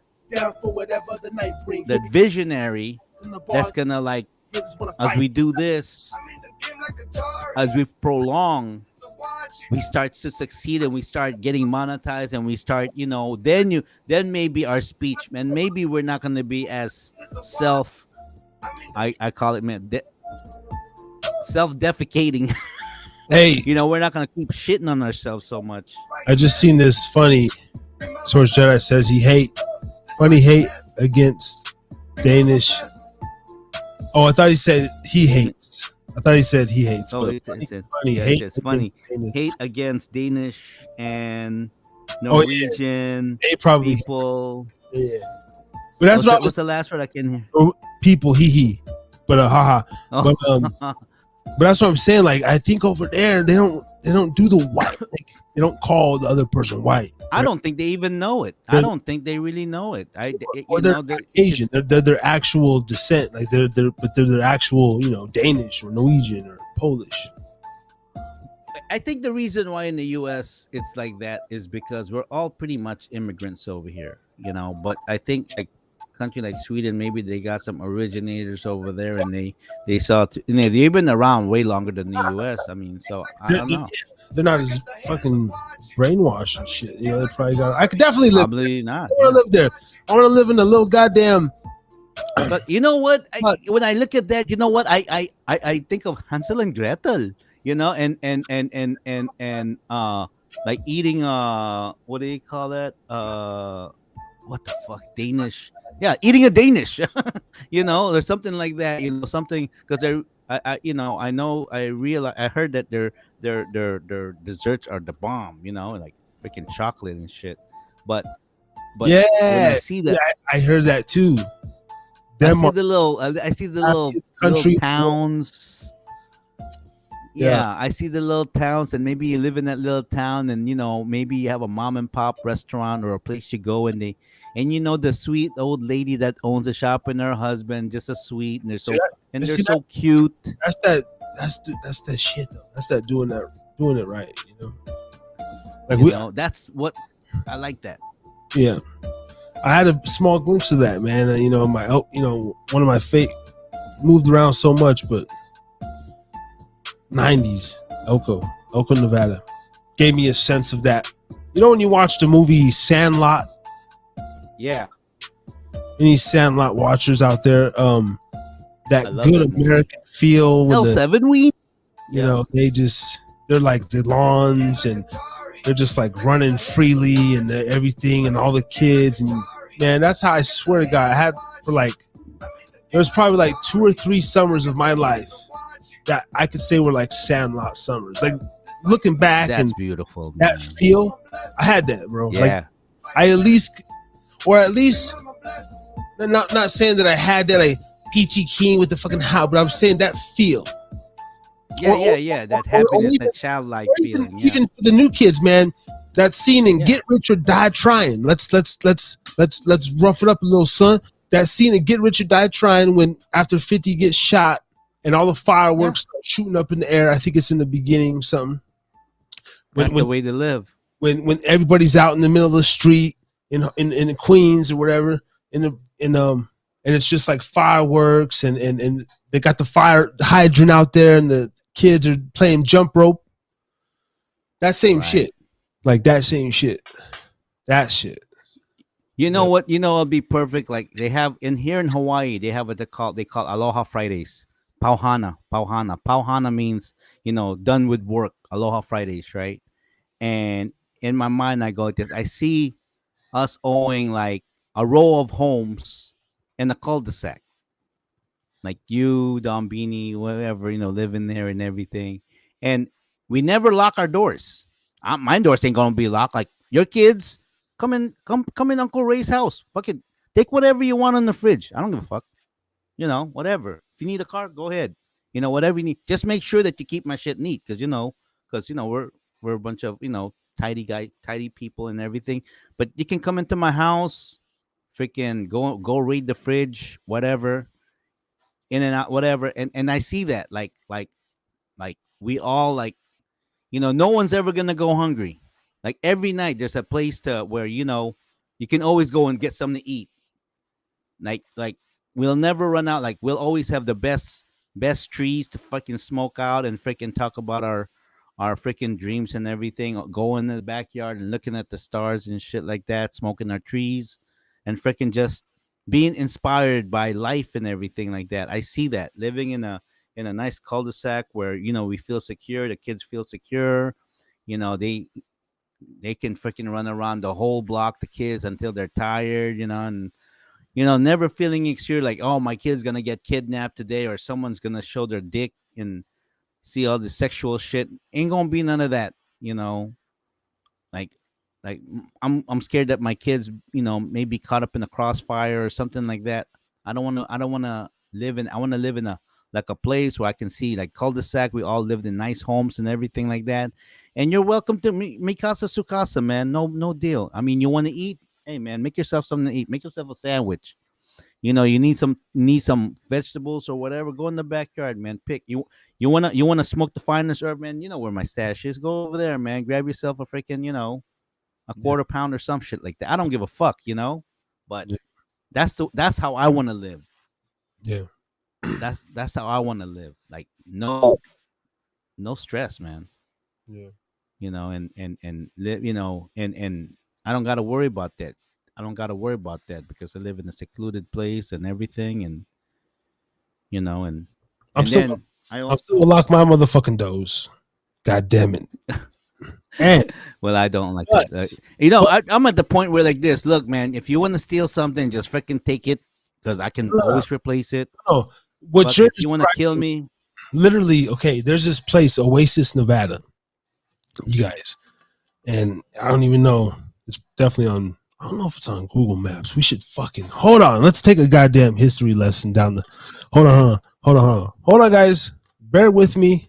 We got some new sound effects coming in a couple weeks, but in the meantime,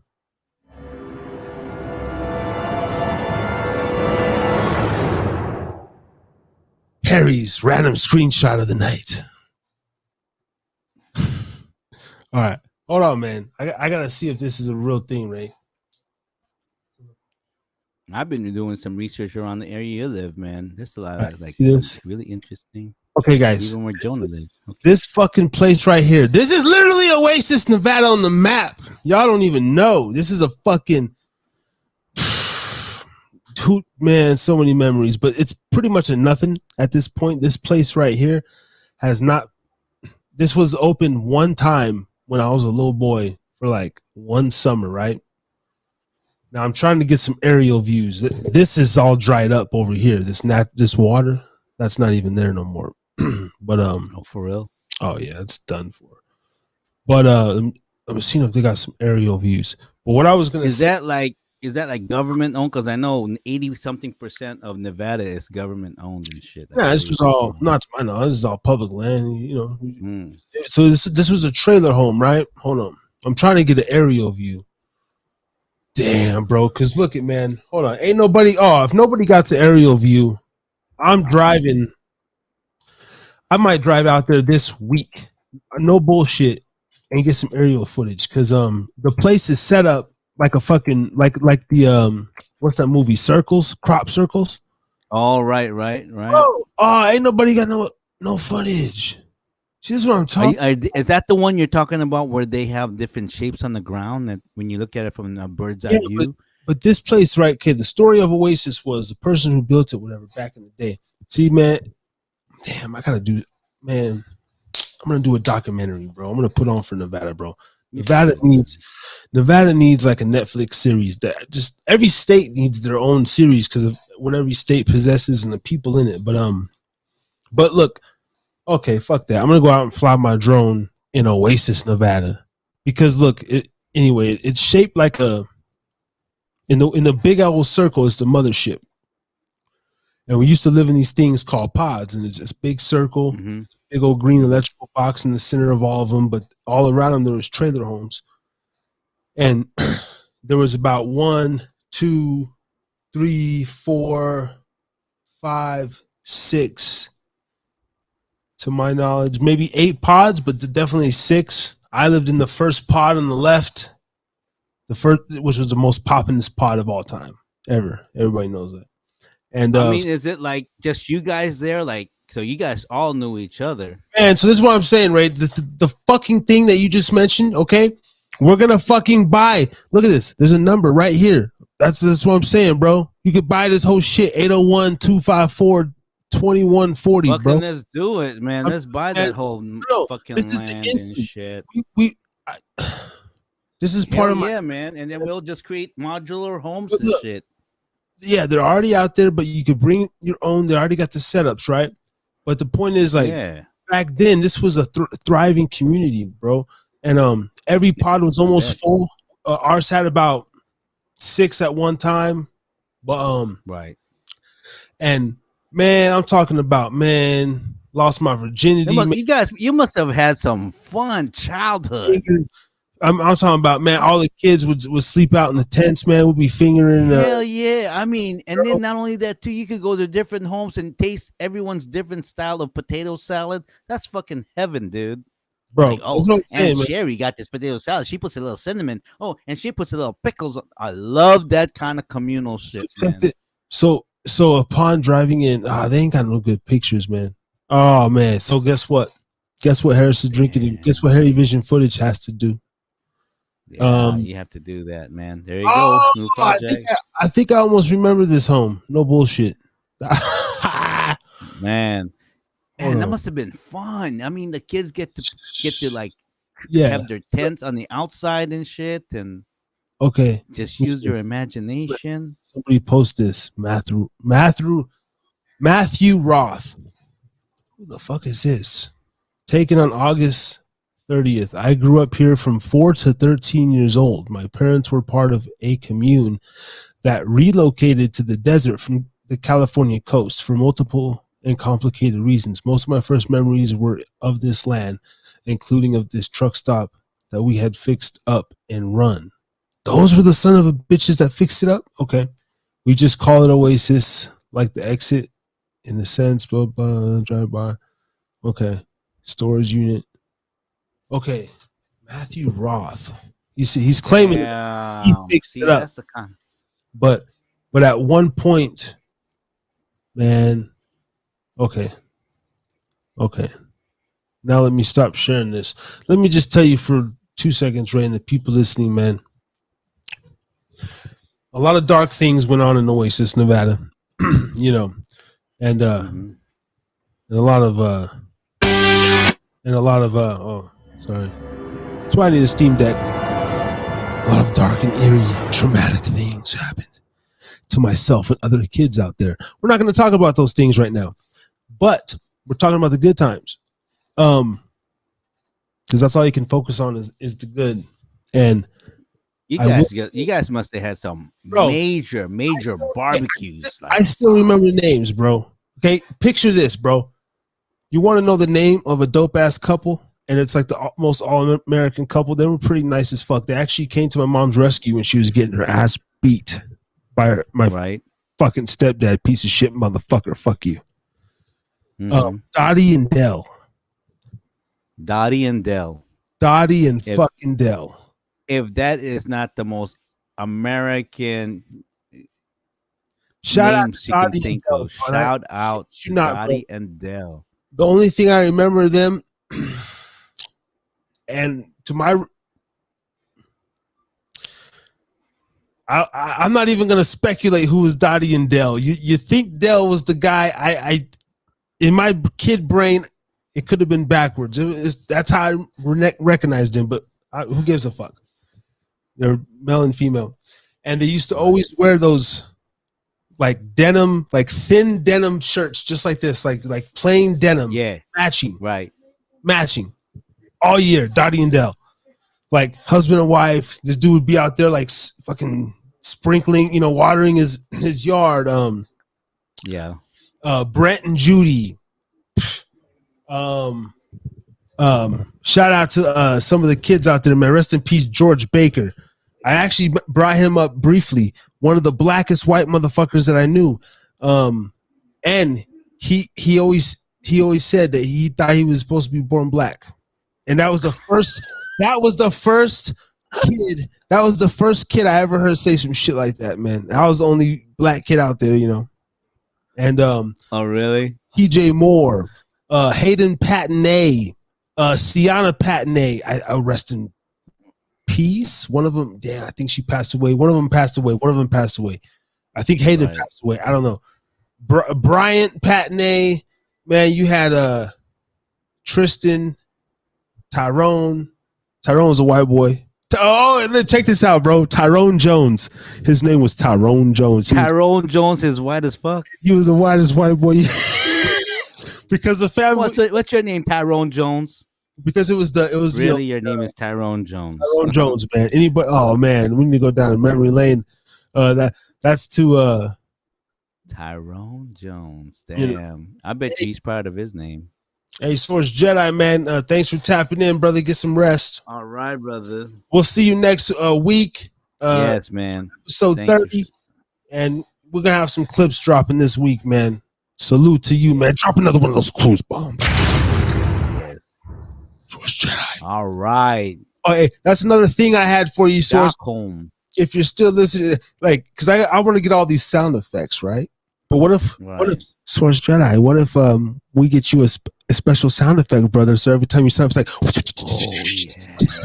you know what I'm saying? Ooh, like a lightsaber sound. No, like something like this, like. Yeah, like a lightsaber. Since he's a Jedi, we'll we'll find out one. I'm sure we'll find one. Fuck yeah! No, I got some things in the work, man. We got some things to work. Oh, yeah. Let me not get off this rant because I never really delved into my childhood, man. Like a saber, hell yeah. Yeah, let's do that. It was the summer of '98. Damn, 98.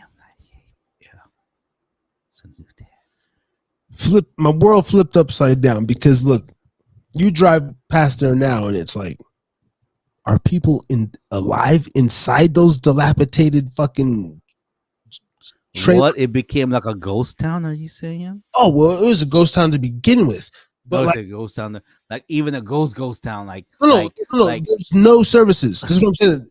It's in the middle. It's 30 miles in between your nearest service station. That's it. Damn. That's it. Ain't no fucking the sheriff, all that shit. TK and the other dude in Wells, Officer Neff or some bullshit. Like that's it. Now you know he's a sheriff when he go by like just acronyms. What's your name? TK. That's it. He just know him as Officer TK. Bro, you know? I don't know, man. That's Officer Dingle. That 911 motherfuckers. See that motherfucker alone, like a celebrity, bro. Like like man, my generation, motherfuckers know about that. I bet you Officer TK was banging all the freaking wives over there, all the housewives. He's in the thing. Okay, right. I'll come over. Yeah, make sure you get that cheesecake though. Okay, over there, Officer TK over there just doing the dog. Yo, yeah, man, dirty motherfucker. But that's what I'm saying. Like this, so I've lived all these various places, right? Yeah. Talk about the summer of '98, boom, right? Right. God damn, bro. And there was some. Yeah. I'm getting too much in my head. There was some sexy. Wait a minute. You know what? This is crazy. This is going to be crazy. This is the sick part of me. Is there something about trailer trash women? I know, man. They got the muffin top and everything. I was just gonna say there Any were of them you find like girls kind of out there. sexy, or you kind of like. There's always one that like stands out, like freaking hot, like a big ass white girl booty or some shit like that. Well, check this out. I was Good just gonna shit. say there were, there were some pretty girls out there I was attracted to. Damn, bro. Don't really. Like, how was it? Like, how were the girls? Like, like did Well- some of them look like? Well, the ones that stick out, right?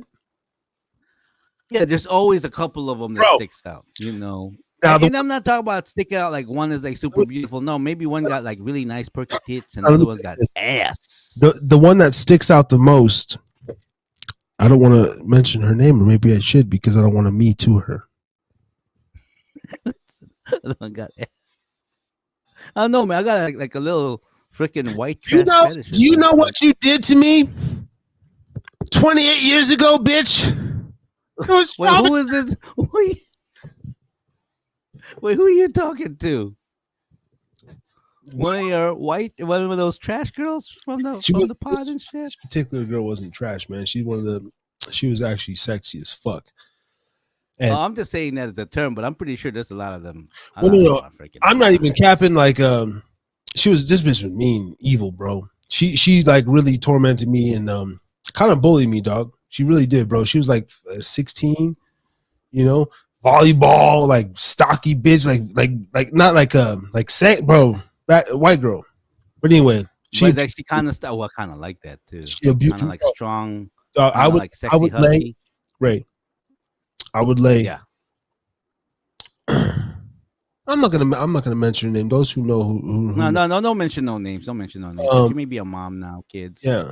Respect. But if you lived in Oasis, Nevada, in that little blue trailer right next to mine with the green trim, see, fact, Right. bro.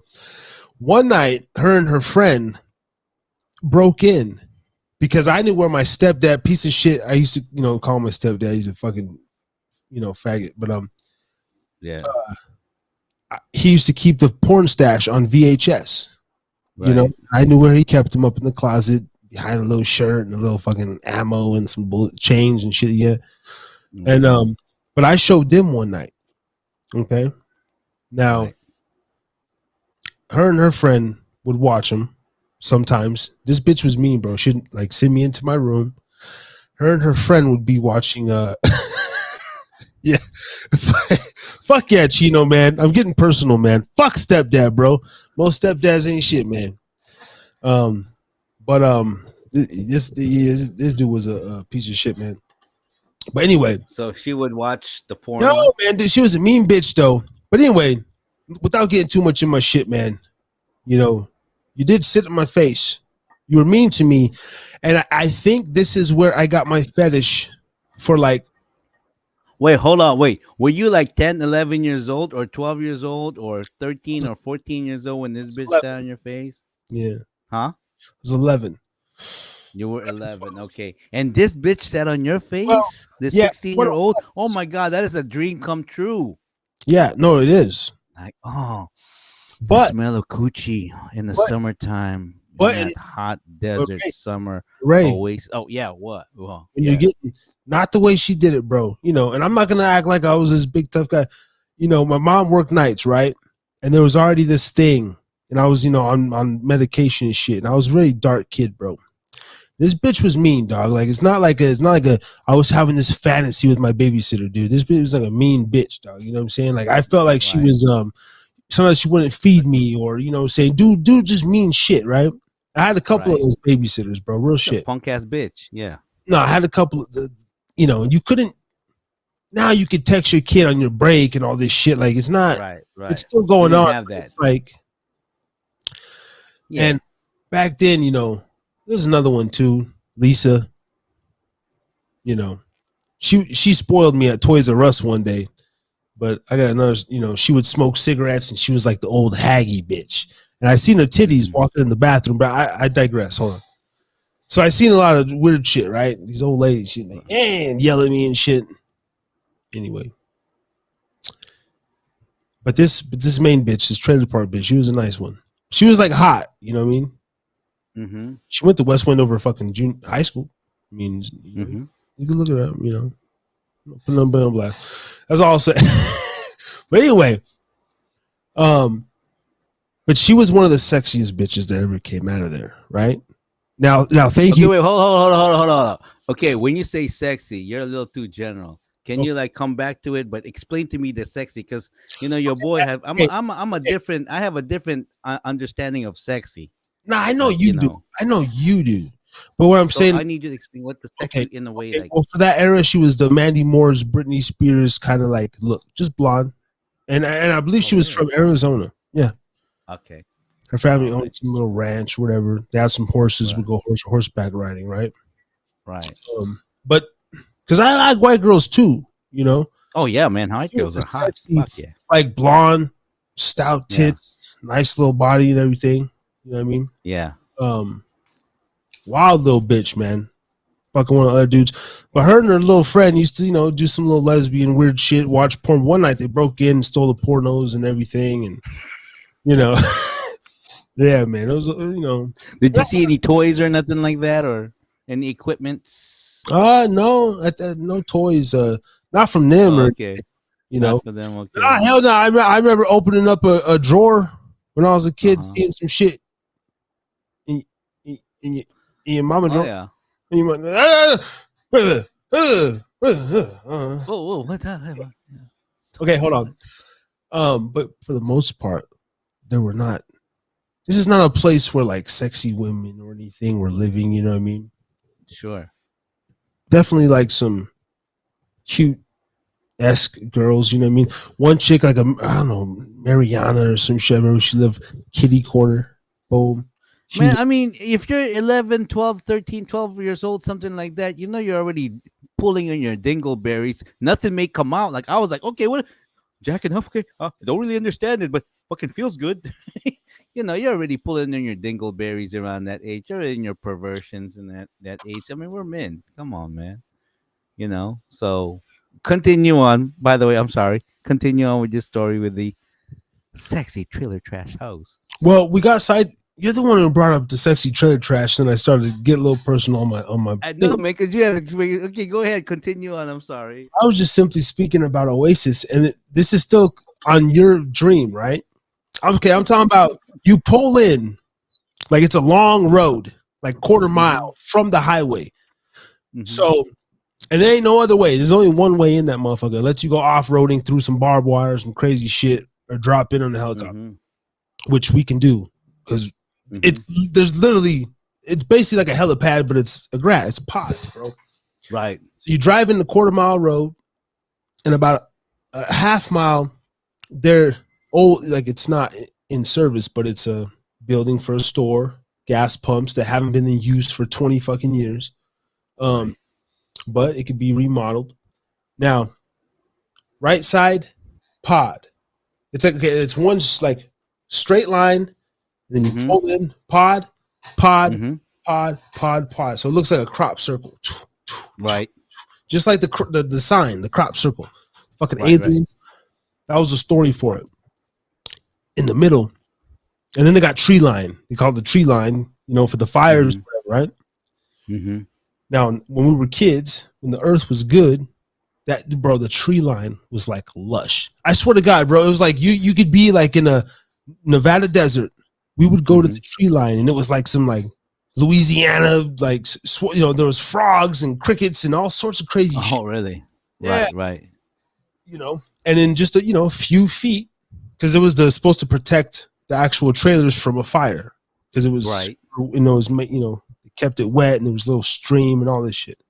You seen the lake, but anyway,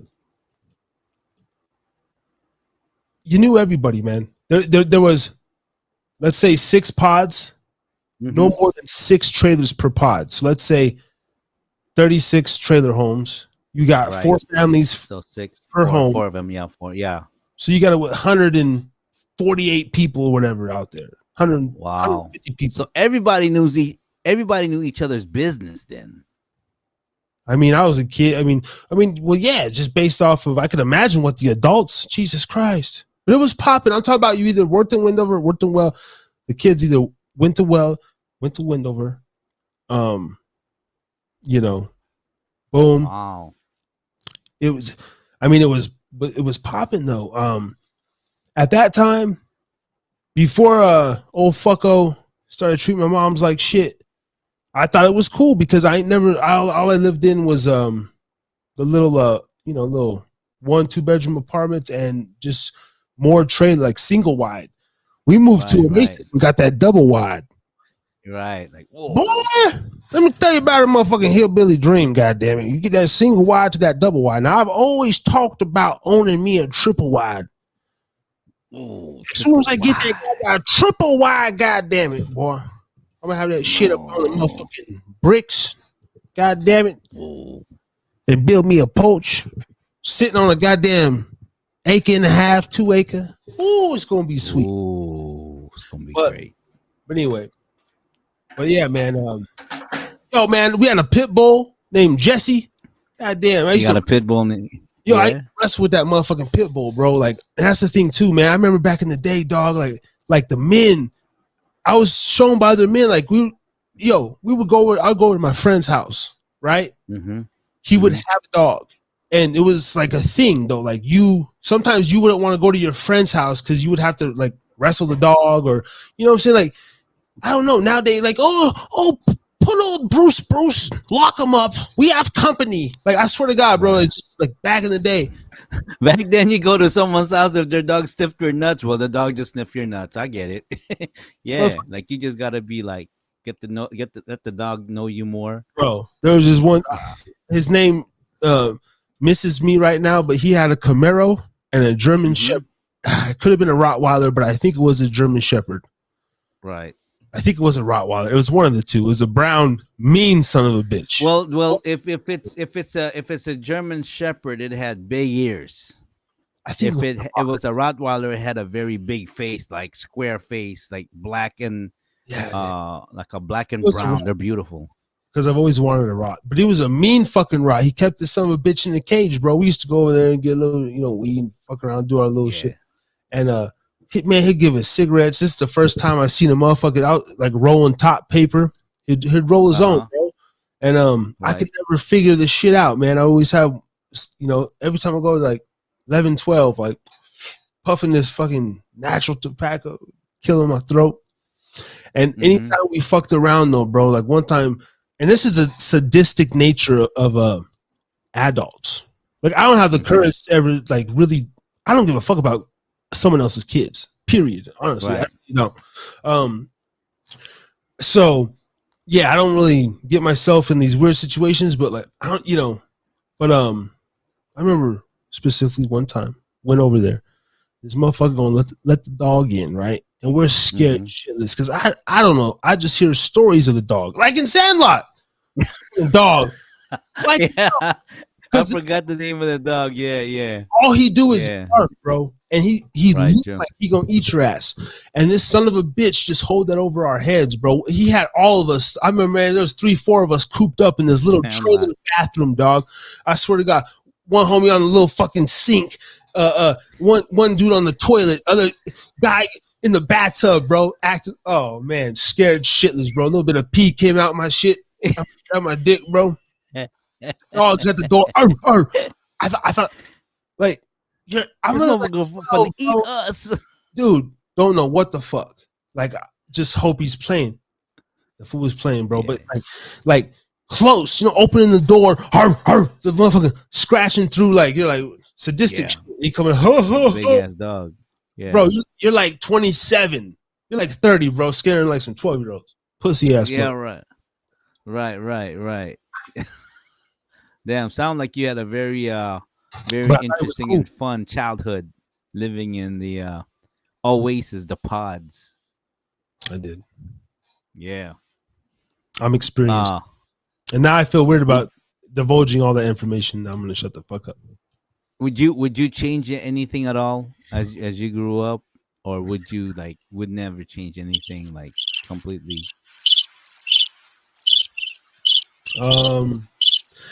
I mean, yeah, I would if I could, you can't. I know people who wouldn't change a thing. Man, get the fuck out, bro.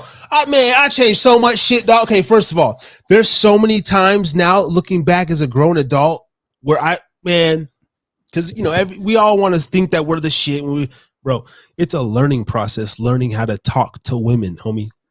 100%. I would go back so many times. Okay, I Mariana or a Catalina, some bullshit. I remember I had so many crushes growing up, but in Oasis there was Me too. there was this Oh one my chick gosh. in the same Me pod, too. and I think she would come to visit her dad. Like, must have been summer, Christmas kind of deal, man. But one summer, and I think it was that first summer, bro, and she came back the second summer, dog. Like, when you're a kid, man, and this is what I really truly miss. I've been thinking about this shit lately. I need to find me a little boot day, man. A little fall, so I can Netflix and chill. No, those feelings don't exist anymore. When you're a kid, bro, I can't even explain it, but everybody knows that feeling, bro. I'm talking about like you feel that shit in your, like it's that, like really, like infatuation, the feeling of infatuation. It's this, yo, man, I felt that though. I felt that a few occasions, bro. And like, sometimes I think as a grown adult, maybe we're like chasing that. That's like a drug in itself. Those endorphins, bro. That fucking man. I'm gonna tell you a story, man. There was a girl. Yeah. There was a girl across the street, black chick. Her name is. If Tangi, you're watching out and everything, man, and she was a little older than me, and she had a little brother.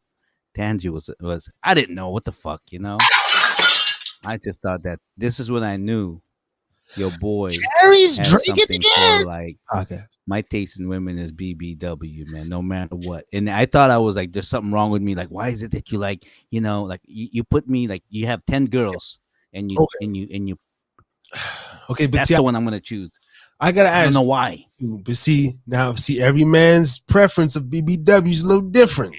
And the thing too is this: I never had any problems like roping girls. Never. No, but never.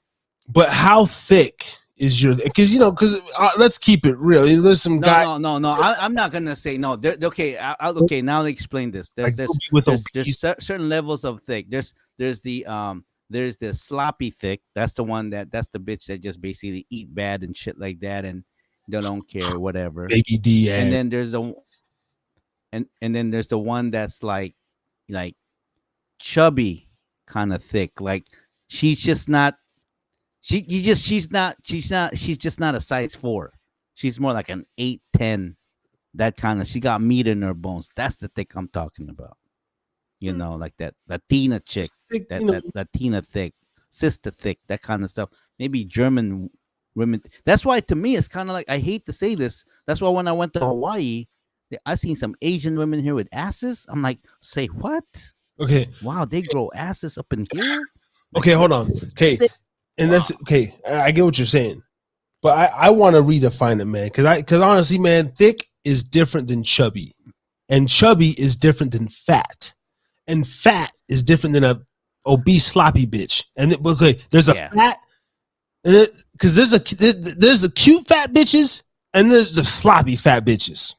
Yeah, no, not. And then they're misproportion. They're like big belly, no tits, flat. No, I'm not into that shit. Just big ass face, cute chubby. Ankles. No, I'm not in that. And then because sometimes I be looking at some of these slender bitches, but I'll be like, damn, like she's thick.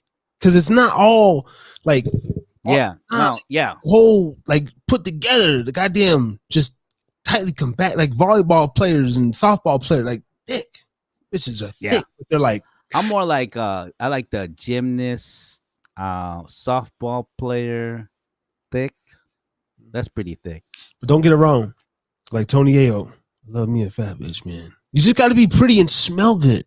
And be clean. That's it, man. With a pretty face. Yeah, like you gotta be clean. Like I just, and the reason why, my wife, she's BW. But I tell you one thing, why I fell in love with my wife is because, man, my wife can sing, and there's something about a woman that can sing and can cook. Like fuck, I'm in love, and she got a pretty cute face, So yeah, I'm, That's why sometimes when when I was watching some of Kevin Samuels, talking to this women and everything like that. I mean, the thing is that I with much respect Well, to you, salute. Kevin. I, R.I.P.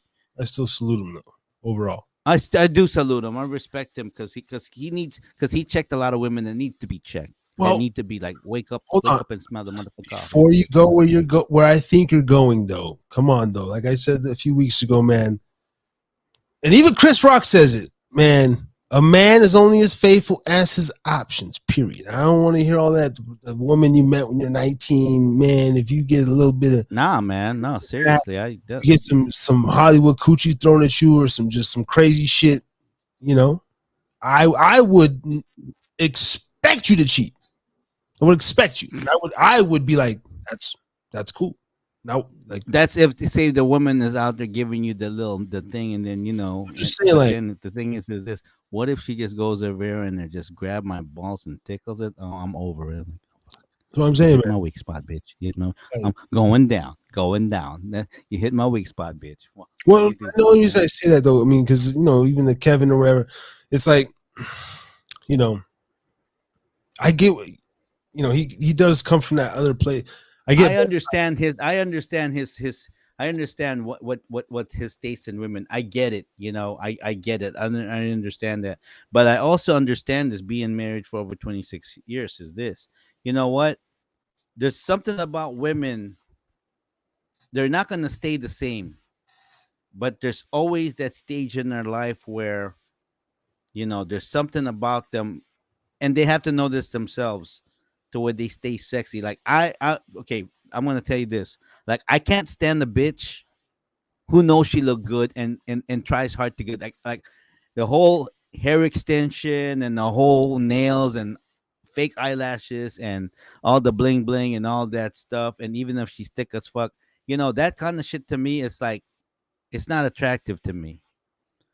But if I get someone that's like hardly any makeup, freaking like the clothes is like not super tight, she doesn't look decent, whatever, but I know she's got something underneath there. It's like kind of mysterious and plays with me, and she's got a pretty face and nice feet, and yeah, maybe she's a little wide in the hips whatsoever, and but she's got I love how women move, like that whole feminine movement. That's what I'm telling my daughter. I said, honey, you ain't gotta be like some of these hot chicks and they freaking walk like man. Quit that shit, bitch. Wait. Don't act like a fucking man. Wait. Be a feminine woman. That's why that last fight. I'm sorry. Go ahead. Well, no. Like I'm gonna give you an example. There was an MMA fight last week for the second time. Juliana Pena and what's her name? Amanda Nunes, right? Amanda Nunes, to me, she looks like she can kick some ass because she looks like a man, and she's a butch. But Juliana Pena is a mother. She's freaking pretty as fuck. She's hot. I mean, she's got them nice dick sucking lips. Like, to me, I respect that. Goddamn, though. Goddamn, go. So I know nothing about these two women. Let me be objective. Oh, man. Juliana Pena, man. Google it or whatever, man. YouTube. I've seen her. She looks like a female. Well, and I respect that. And the fact that she can kick some ass, she does. Freaking sexy, man. She's sexy. But you're over here acting all butchy and shit. You're muscular. I expect you to freaking kick someone's ass. I mean, is Amanda Nunes? Do we know she's a lesbian, or does she have kids? No, all I know, she's a mom. She is a mom. I don't know. Maybe she's bi. I don't know. But you compare the two women. I love the fact that she puts a little makeup and she really shows. She's got really pretty features, man. She's beautiful. But, yeah, you can't help that. I mean, but I seen that, and I seen the way Juliana Pena gets promoted, and see, this adds fuel even to my rant, bro, because nobody gives a fuck. The fact that she is a pretty bitch proves that she's kind of like an object. I'm gonna double down on that shit because I hate to say it, man. Really, that's what it is. Objectifying her, because I guarantee they sold more tickets. Because I've seen Julie. Matter of fact, I played the little UFC game on a PS4 or whatever, and they make the bitch look pretty on there. I'm like, damn, if this is what metaverse because porn she could is be pretty, like, man. shit, I'm gonna choose Yeah. Julia Pena. But hold on. She's kind of pretty, bro. Look at I'll be honest with you. A lot of men like this, dude. I like semi-strong cheekbones in women, dude. She almost even has too much defined cheekbones for me. If you, because some of these women, they kind of got those like cheekbones where it's like they look kind of manly-ish, and that shit. To me, there's something about a woman that's got I kind of like like big a eyes. Solomon, kind of chinky eyes, like kind of like a chinky eye, like slant, like kind of I slant, like- kind of like my eyes, but on the women, on females, freaking hot, man. Slant I don't eyes- care what nationality. You can be from Swedish, I you like can be big black, eyes, you can though. be Latino, I like the bitches who kind of got like they're like like cute, the anime eyes, but anime eyes. no, they're just like cute, but they might have like a little bigger like nose or like a little bigger eyes. Some defining feature too, though. I find that You kind of like that Middle Eastern kind of look too. I like that too. You know? I like it all, man. The fuck? Yeah, no. I don't think that women, this race is no. I think women in all nationality is Hold on. freaking Hold on, beautiful. because no, I get what you're saying about specifically Amanda Nunez and Julia Pena, but okay, this goes into this Brittany Griner situation, right? Now, I was young once, okay? Now, this is like, I think this is my growth. Now, I might not agree with the fucking tranny, fanny, nanny, all the weird shit, rainbow shit, but when I remember when she was in college, bro, and I was like young too, like 24 or whatever. I was, who the fuck is this? I got a man playing all this shit. Like I said those mean things too, right? So I did click on a little video of her, getting the 9 years or whatever in Russian prison, where, and Right. and all the comments though are like, it's like she knew the thing. Oh, that's a man. That's not a woman, and like just basically like 90% of the comments are literally like fucking just hurtful, hateful, and that's they're about her looking like a man. But honestly, where I'm at in my life, bro, like I look at those comments and I'm like, okay, like cool, like, but I won't post nothing like that. I don't know. I don't do that no more. I don't even though I might like it's obvious or whatever. People's things are obvious, right? That's why I bet she's like a cool ass bitch to hang out with, bro. Like nowadays, I'll probably. I think so. I'd be like, yo. So. I mean, the only thing I gotta say about her situation. Bring her vape pen and hop on the podcast with your big ass. You know what? The only thing I gotta say is this. I'm gonna ask you this question too, because before she went to Russia, she was like all against the whole, American, like kneeling and all that. Like basically, she expressed that her what do you call it, discontent for this country, and it's just ironic that she goes to Russia. She got caught with CBD and all this other stuff, and now it's almost like karma. It's like, okay, now bitch, you complain about America, but now you're in Russia, and you're there for 9 years. Off of what? CBD wasn't. It's not even bring a joint, and then you're there for freaking 9 years. I mean, I bet you she's going like that. Damn, man, she's probably going, man. As much as I complain about America, freaking 9 years. Two things come to mind. For one, I still go into, and still could be fucking some sort of conjured up story. You don't know where it could probably be a political move ploy. I get it. Some sort of thing, or like they're gonna say that, and then they're gonna, but she's pretty much done with the WNBA, and she'll be living in fucking Dubai. Well, she's probably over there like going, okay, on TV we're gonna make you look like you're a freaking prison and all this stuff. But other than that, when the camera's off, man, you can over there and hang out with some cool people. I don't know. They're gonna monitor her like social, just kind of. Part of me thinks that, but let's say this thing's totally real, and she forgot it. She was packing in a hurry and forgot it in her luggage. But to my knowledge, though, whether she was here in the country going into Russia, but it wasn't like she was going to Russia. Like I, this, No, yeah, she she was going over there for like business, I but like believe. she'd already Exhibition. she been over there. She plays in a Russian team over there, Plus, and too, this is what I'm also thinking here. I mean, a celebrity like yourself going to another country for maybe an exhibition game or she whatsoever. got set up. Period. You know they're gonna give you all the necessary itinerary. This is not allowed. Don't bring this. Don't do that. This and this and that. I mean, come on. You're a delegate for the United States. Like they'll give you like that over and over. Make sure you don't bring this. You don't this, and then the country and everything like that. But maybe because of her rebellious with no freaking cause type of, I can't really say that. Whatever it is, maybe because of her rebellious nature. Ah, no, this and that. I'm gonna go there. I'm gonna bring myself. I need this, whatever.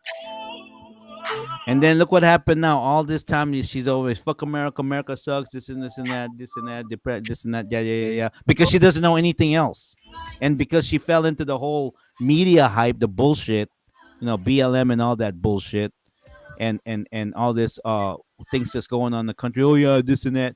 Now you're in a freaking country like you literally don't have any rights because it's a freaking communist party. It's a communist country. Means your shit don't mean nothing to us. Yeah, Like if you want to kill you, we can kill you. We can imprison you. We can make your life hell. no, that's crazy. When I went to Mexico, I was, even though it's not so drastic as far as the crazy shit, But it can though. but I was just still, oh yeah, but I was just still like, well, you just even here, go to the goddamn store, man. I just mind my goddamn business, period. But look at this. And maybe she did that dumb shit. Okay, first of all, bitch, you ain't no real smoker. Okay, because look at this. Okay, now, okay, look, I get these vapes and shit, but I'm an old school, kind of guy. Give me my papers and my humps. Just kidding. And I roll up. Now I fuck with the cartridges and stuff here and there. If somebody got a good deal, or I give you, but I'm not going out. Like my diet it consists of the flour. Now, traveling, let's just throw this out there. Yeah, it's stupid as fuck. Common man, shit. Half of us are taking one flight every 2 years, 10 years, if we're lucky. We're like, I love traveling, bro. I love traveling, man. I know, but most of us don't. Traveling. I know, but most of us don't, though. You know what I'm saying? Like, Yeah. you know what I mean? Like, ain't nobody going nowhere. See, everyone says that though, but like, when's the last time you went on a fucking trip? Where have you traveled to? It's summertime. Like, you know what I'm saying? Like, where have we really traveled to? Most people, no, like, we don't go nowhere, man. But what I'm saying, If you take a person that's well traveled as compared to a person that is like well educated in some kind of college or institution, I will tell you this: I would probably go with the person that's well traveled, yeah, rather than the academic. yeah. But to her, I don't know. I kind of want to play devil's advocate on her side, just to, because I used to go hard on the woman, man. Yeah. But I could see though, right? Because I thought she was definitely living in Russia at the time. Yeah, she's on the Phoenix Mercury and stuff, but like she was in Russia. But I could see, we don't know nothing else. That's what I hate about news stories, though, bro. I know. Like we don't even know what the cart looked like. Because honestly, bro, some of these vapes look like I mean, not this crazy, but some of these vapes literally look like, a lighter, or I mean, they're coming up. So we don't know, bro. I seen a weed vape on a fucking keychain. Wow. And the shit blended in with with the key. Like you just looking at like fucking bottle opener or just some, I don't know. Like my mind didn't even process that shit until the dude's like bro, you know what I'm saying? I'm like, get the fuck out of here. He's like, yeah, dude, stoked. I was like, they're selling that kind of shit at the motherfucking dispensaries right now. So you like them daps though? You like them daps? You like daps? Dapping, you like dapping? I'll do. That's what I'm saying. I'll do one, but I'm not invested in that shit. I'm not. I don't like them, man. I don't like them. You know why? Because I'm not gonna go. They are like they're so concentrated, right? That after I smoke it, if say I smoke not sativa, that's the other one, indica. guarantee I'm gonna fall asleep. I like good old. I'm old school. I like good old fashioned joints or smoke from a bowl, Yeah, the flower. grass, Yeah, the bud. but see, I'm I such don't a like none of that dapping bullshit. I don't trust it. yeah, I don't trust the vape. I don't trust none of that shit. yeah. And see me, I'll do all that. Like if that's the last resort, fuck yeah, I'm gonna dab. I don't give a fuck. Shit, Yeah, I'll do all but you roll me a blunt or a Yeah. joint, a fat ass fucking Cheech and Chong joint. This is- I'm with you, man. This is what I like doing, is walking in rooms, and I like to talk my shit on the mic and then back it up certain things. But I can I can out smoke the best of you, man, and I can't wait till Yeah. I can't Yeah. wait till I start chiefing with these celebrities up in here, man. You know. Oh, But, actually, but- go ahead. But I remember one time when I was in Vegas and kicking it with Mike and John and them, and I think that was the first time I had seen the dabs in motion. Like I was like, oh, okay, this is that wag, all this crazy shit. I thought they was in there motherfucking hot relling. And the real, those people know hot relling. I thought, because I seen a little setup and shit, and I seen a torch, and I'm like, I was like, homie, like, and it's like, no, I do like, but like they weren't looking like they were fucking those kind of. I'm like, you guys are straight stoner. What the fuck is all these devices? And then, nah, this is what it is. They had the rigs and the this and the fucking. I don't like it. And but they're like, oh, one hit. They showed me a video of the one homie like passing out. Man, I must have. We were smoking on the way there. We smoke a blunt when we get there. I take about 6 dabs. Maintain my composure. Drink a beer. Roll up. Smoke another blunt. Handle our business and we're out. I'm talking about, man. I got that kind of tolerance, guys. We got motherfucking party animal. I just do not like the. I don't like the. Like there's something about pass.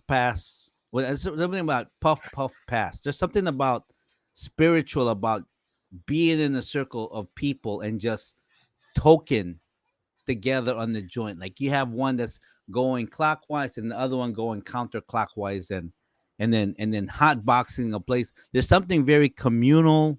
There's something very spiritual. There's something very there's a connection there, like a synergistic power of people. Why? Because this is how people used to do their plans years ago. I'm pretty sure there's like a war going on, or another village is gonna attack your village, and the men come over and this and that. Like, okay, man, the peace, motherfuckers, you may die in this, you may freaking lose a limb. Okay, let's just freaking fire up. Yeah. Oh, Oasis, Nevada. Smoked peyote when I was a young man, or supposed peyote. I mean, it was given to me in a pipe. Mm-hmm. Yeah, minor hallucinations. I mean, out in the desert, you see. Okay, this is the thing too. Is the desert is a place of very spiritual energy. Very spiritual, I'm sure. And even in this beautiful book right here, shout out to my boy Andre, man. Ramses, the Eternal Temple, a very great series. Nice. Speaks about the desert, and actually Shara, one of the leaders in here. Well, Shara, you can read about it. He goes out to the desert to harness the power. And that's something as a little boy. See, my connection with the desert, man, this is why I got, it tatted on my body and shit, man. I think about getting my tattoos removed at some point for energy reasons.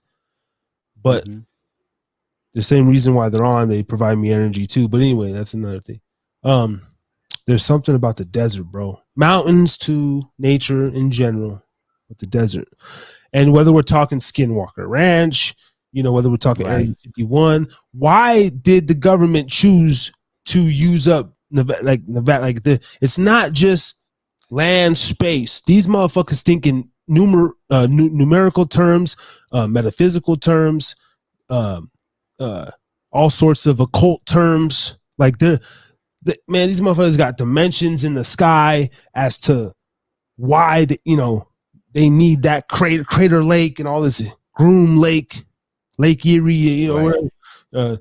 That's in Michigan, but whatever the other one is, out there in Nevada, Angel Lake and all There's that. Lake Mead. There's Lake.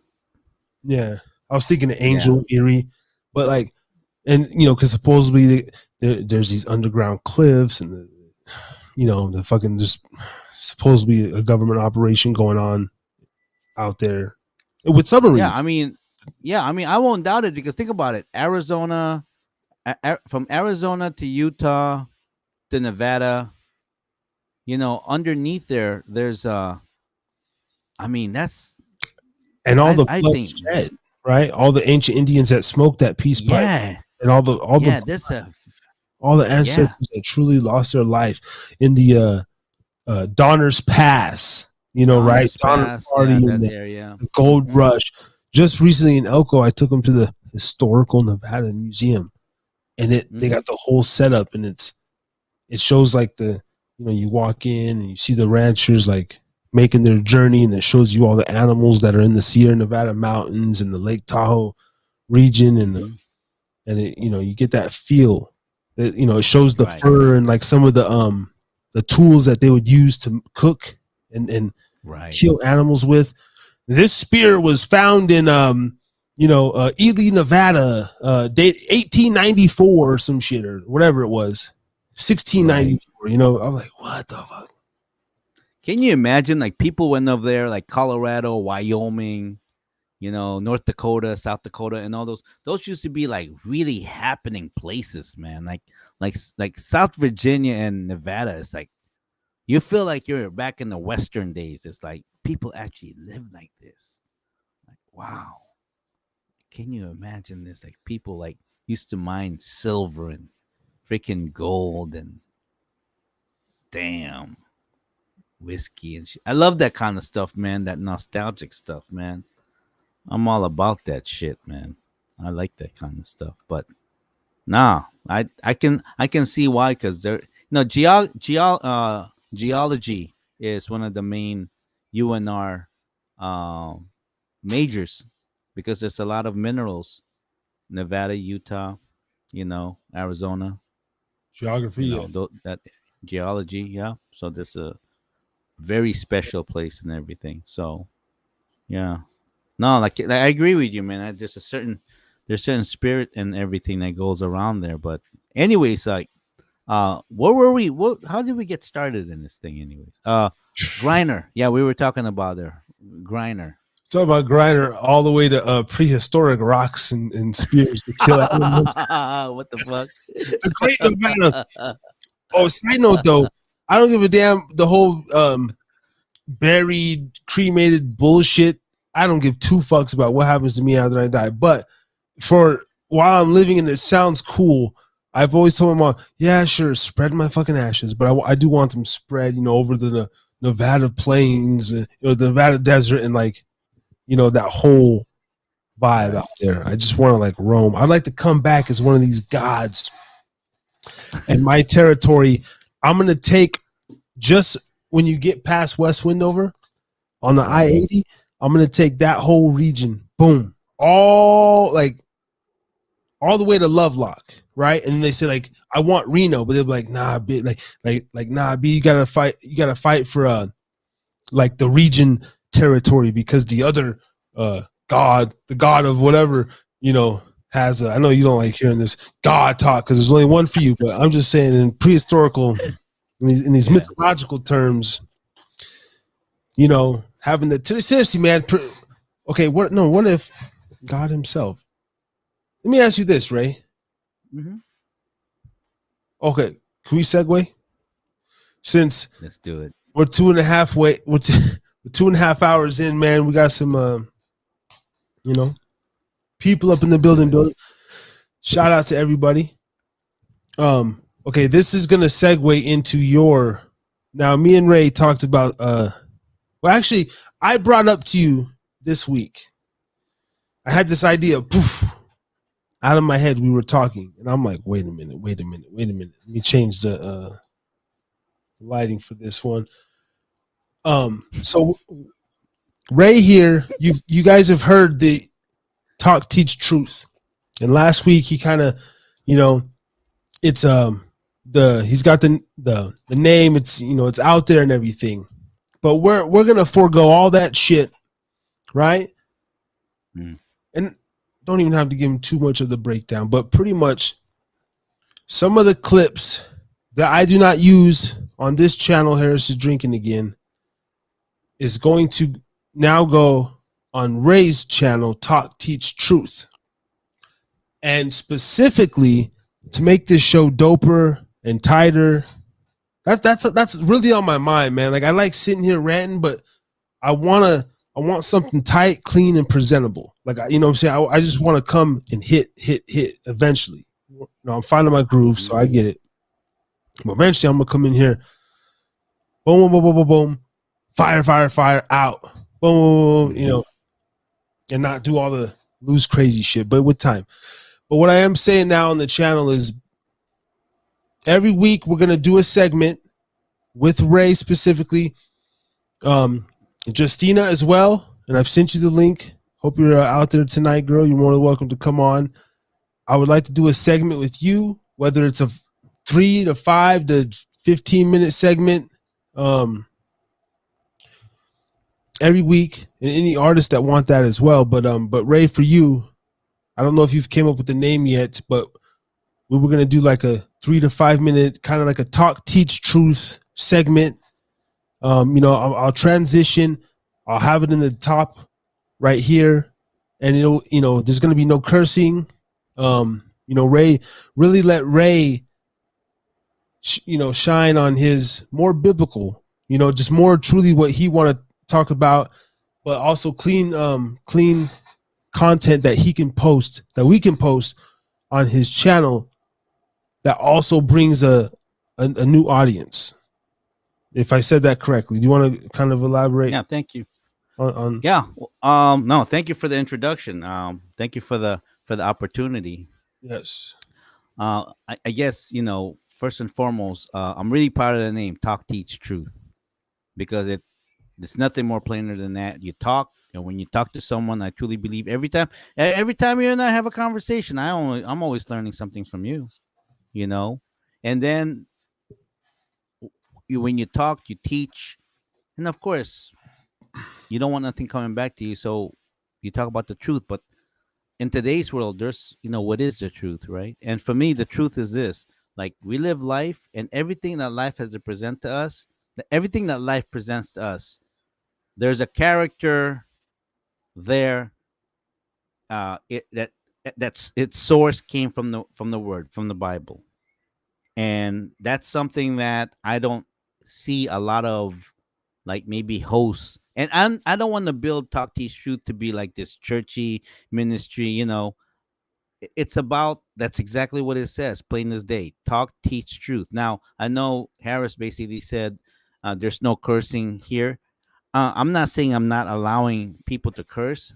I just want people to be who they are. And if you're saying, I'm going to give an example. Let's say, for instance, you are recovering, or someone that's just trying to change your life for the better, and you're tired of your old self whatsoever. And then when you talk about your backstory, there is something so painful there that, as a form of expression, you say bad words.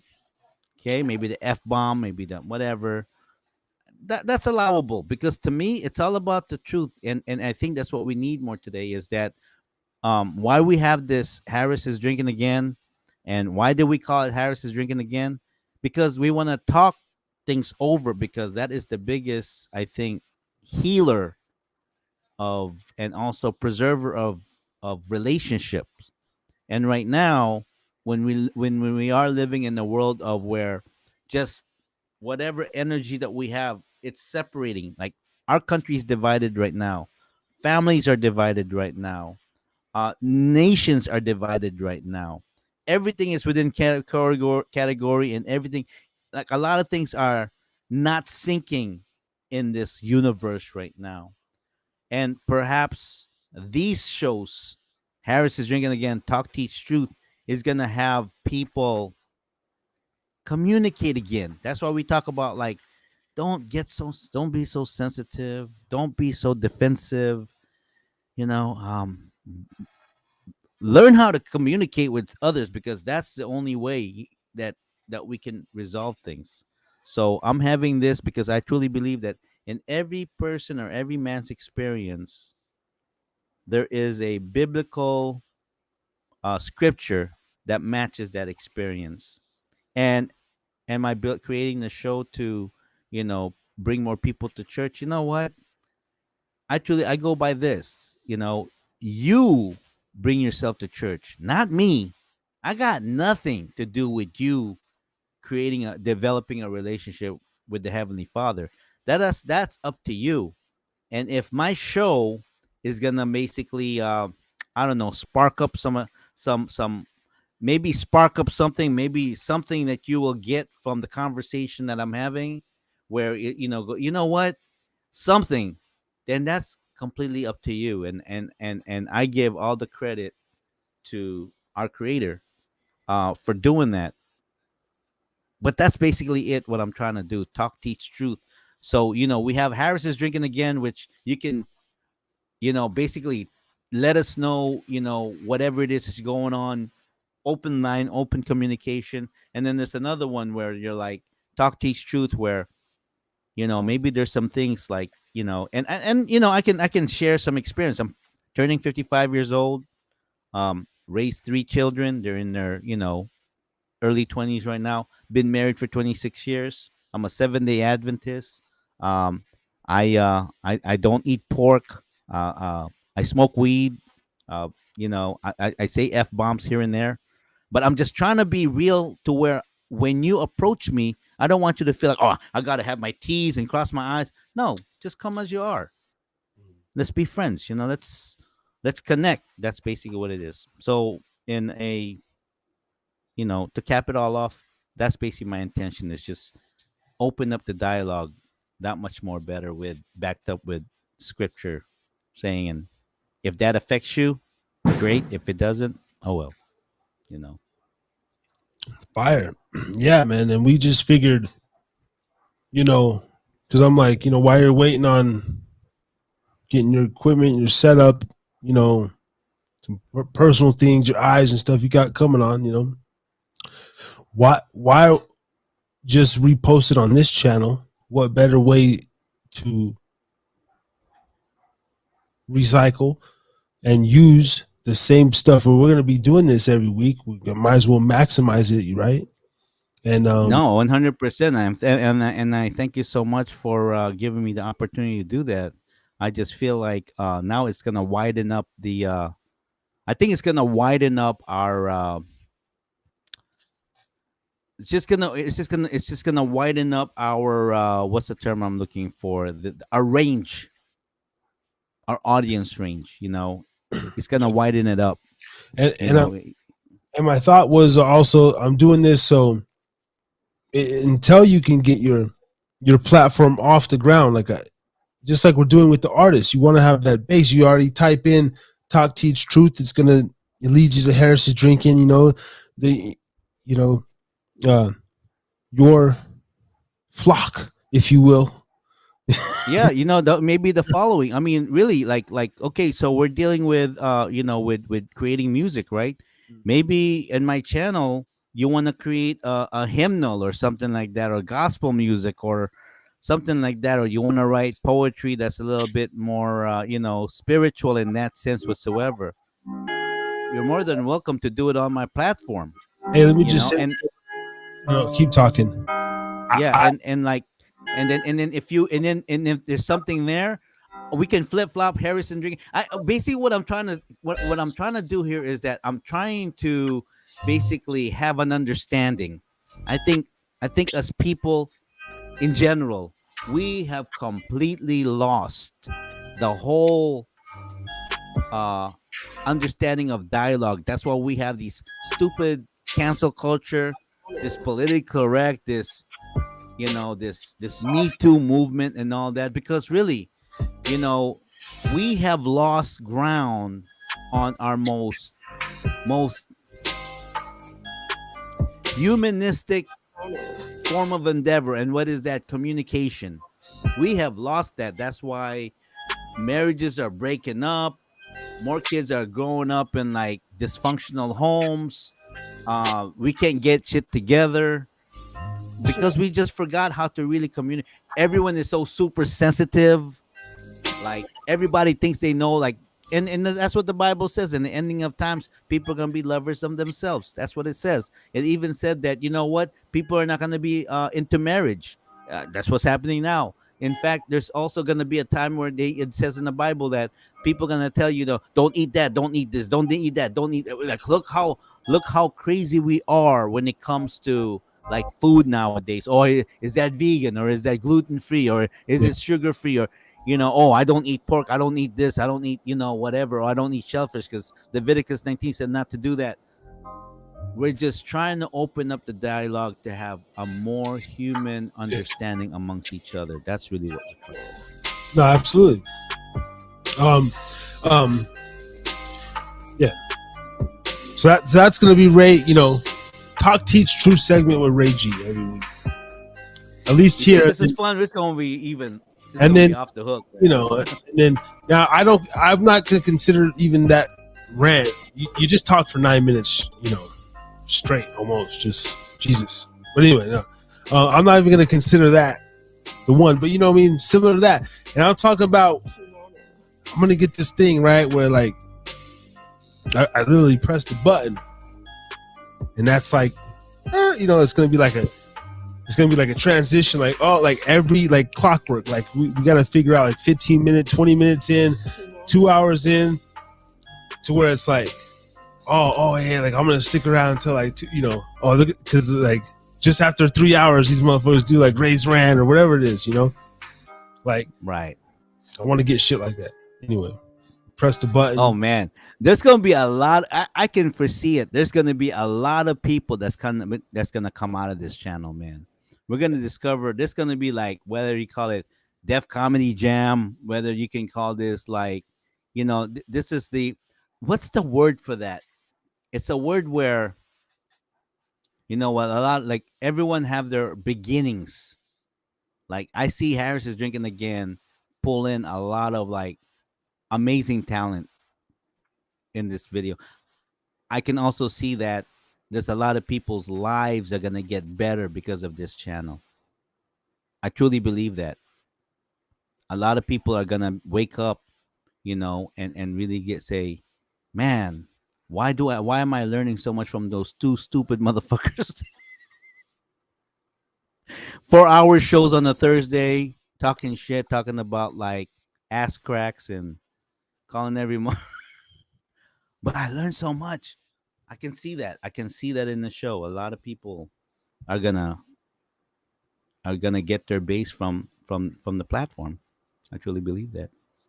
In due time. Yeah.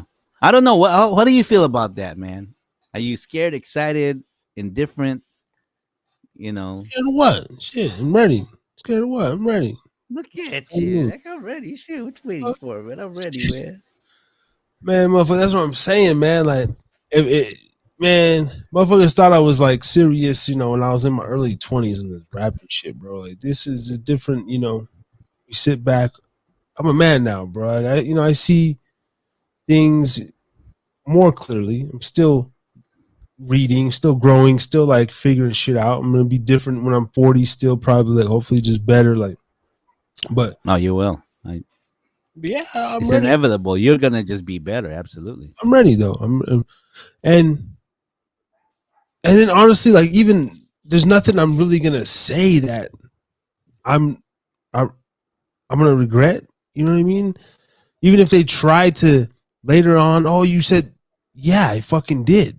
And then maybe, you know what I'm saying? Like, you're not gonna. You know what? You're not gonna corner me. And then if you know what? Yeah. Go ahead. Continue. I'm gonna piggyback off of that thought. Go ahead. But if there is anything I said in the first year of this channel, and then in 5-6 years, maybe I changed, right? Then there is a such thing as just a simple like, oh yeah, like I don't really feel it, but there's not going to be like, I just want to apologize and just no, fuck that. I still come out. Oh hell no, man. It's just going to be yeah. Like, I was like, man, I went through Oh, this what's wrong shit, about that? Now I learned. Yeah. yo, when I was 35, yo, but like 36, like, you know what I mean? And that's what and that is why these kind of shows, these podcasts is so important, bro, is because you know our media has positioned to where what you said is like that's it, that's your final word, that's in written in blood. They don't understand, like, they don't understand that people change. However, this is what I gotta say. I just want to use as an example. Good example. Our current president, Joe Biden. This motherfucker's been in office for 50 motherfucking years. And because I'm as old as I am, yeah, I remember this our president today, how he is. But see, growing up, I knew that Joe Biden was a freaking used car salesman. He's a freaking slickster. I never took him serious. I'm like, oh yeah, this motherfucker is one of those politicians, and he'll say whatever. He's a used car salesman. I don't take him serious and everything. And when he became vice president for Obama, I go, yeah, you know what? Obama needed someone like him because supposedly Joe Biden is just a nice guy, all that stuff, and Obama has him because of his international connections and everything. And now we know where those international connections are going. It's freaking fucking up this country right now. But I looked at him and I go, people like that who choose to go into politics, and the way he talks, he basically lied himself all his life. I get that. The fact that you're now old and you finally reach the pinnacle of your career to where you're the president of the most powerful country in the world, and yet you're fumbling, you're making fool of yourself. You're making a complete fool of yourself. That's different. But this show here, what you say right now at 35, at what you will say when you're 40, yeah, there's some things, and it should be that way. Because if you're just saying, "Oh yeah, he's been now down," you know what? Then there's no freaking change in you. Then you ain't human.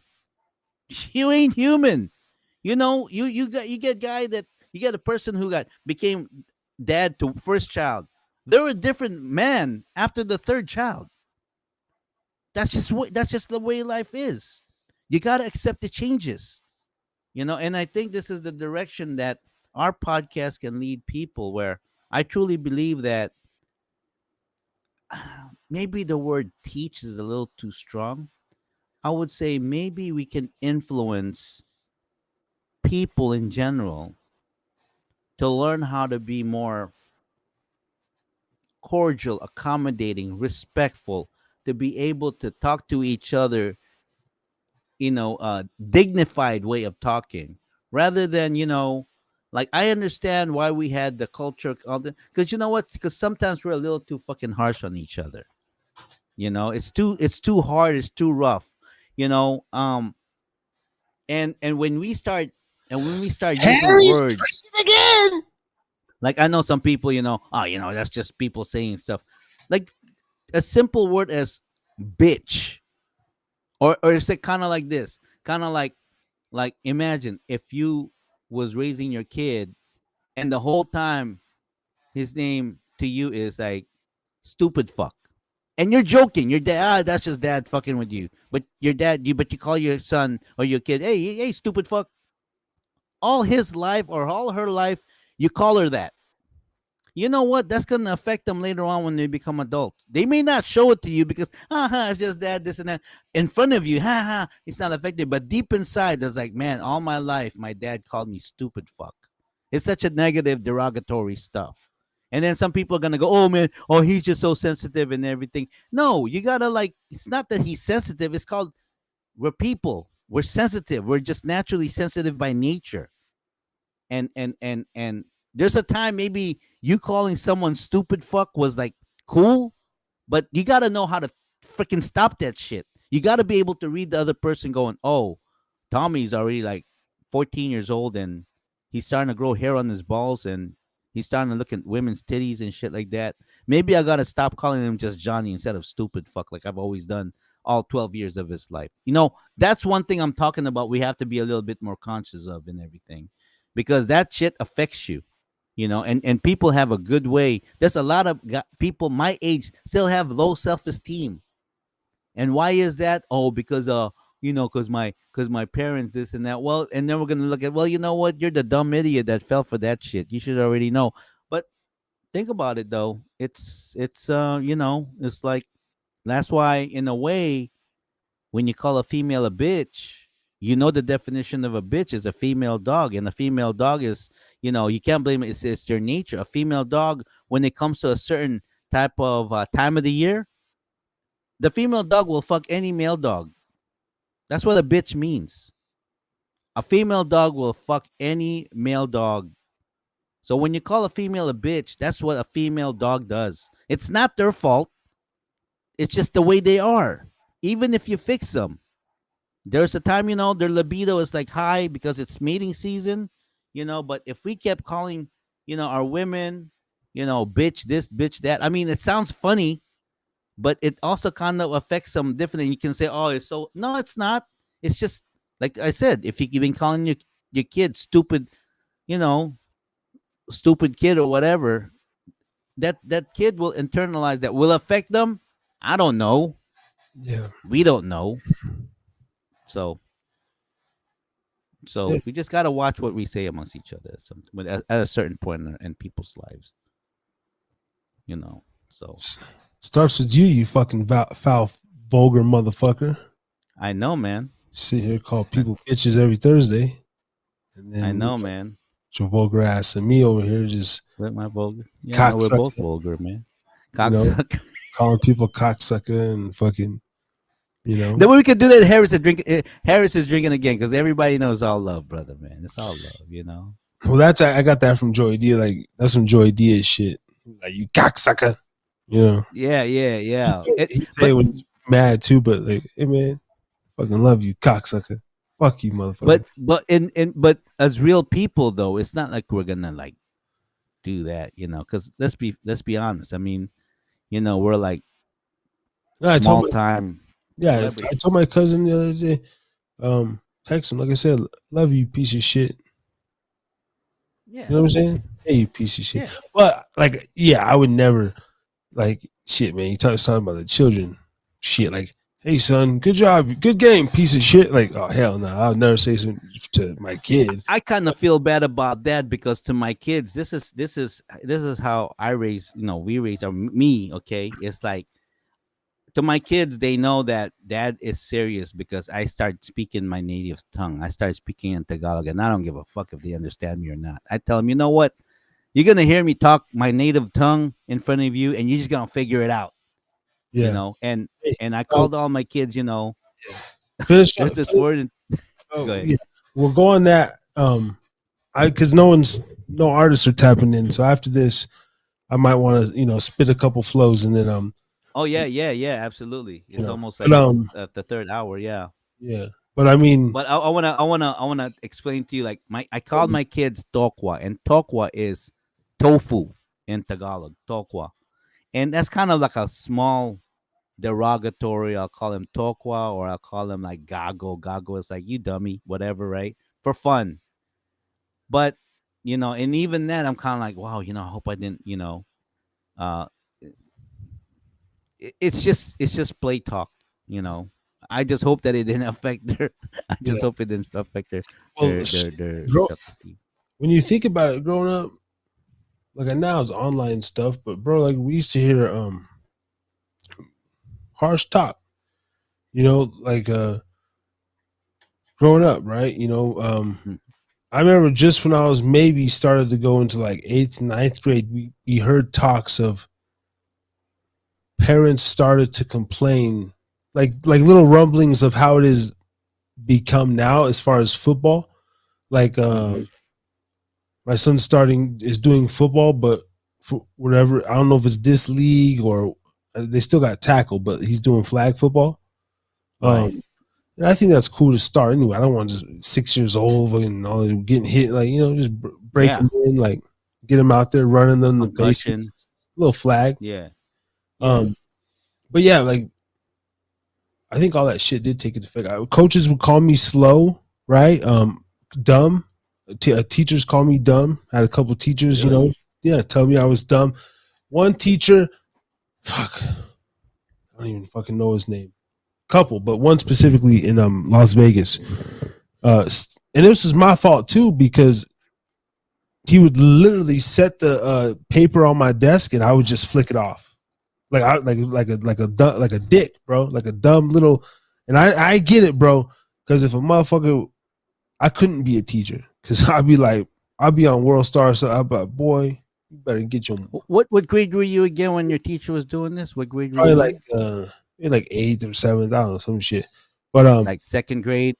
no, something 8th like or that? 7th, 8th or Oh, 7th, 8 to 7. Okay. or Yeah, like yeah. 8th freshman. Like I would just flick that shit off, but then he just stopped. He would literally just skip over me, bro. I was there for the attendance. He would mark me down for the attendance, but I got no class grade. Right. So I failed the class still. But like shit like that, man. I just didn't want to be there. But I had low morale as a kid. Mm-hmm. And then just naturally, I've always felt like a piece of shit, man. I feel like a fucking peasant, fucking loser. You know what I mean? And this is no one like saying all demeaning you. This is just the way you felt about yourself. I Is felt that that what it way is? since birth, bro.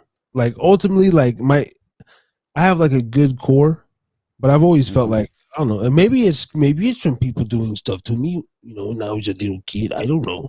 But I'm not putting that on the thing. I'm just talking about, to my recollection, I'm talking about just my natural fucking being, bro. As a kid, like since I was born, bro, I like to play with fire. I'm gonna touch the wet paint. Like I'm gonna do this, I'm gonna do that. And then it just goes into a true rebel, a true outlaw. Right. But then it goes into, I truly like dark. But let me ask you this though: did you become that way because of what you saw around your family? Like, it doesn't have to be necessarily. Like, I'll give you an example. For me, I knew that my grandmother just did not favor me. Everything I did was wrong. I was the ugliest grandchild.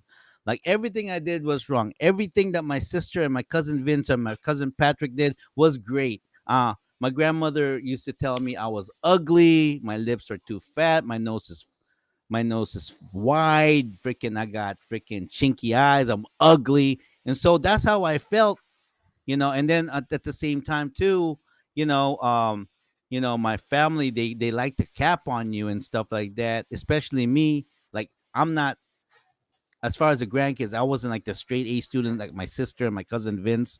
I was like the average kid whatsoever. And so I felt really, and then of course my parents being at work all the time, at a certain age I was molested by a cousin, male, and then a female. So that didn't help. But other than that, though, I mean, and I'm telling you this, that's probably why my grandfather was so kind to me, because he knew how my grandmother treated me, and then my dad had a little bit of mercy in me and everything.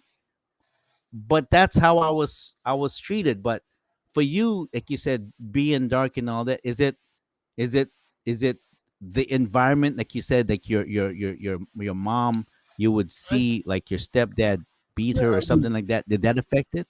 I mean, I would say that's a fucking psychiatrist's job, whatever, some fucking professional to figure out. But I mean, like, sure, but I'm talking about, well, because I mean, yeah, I don't know.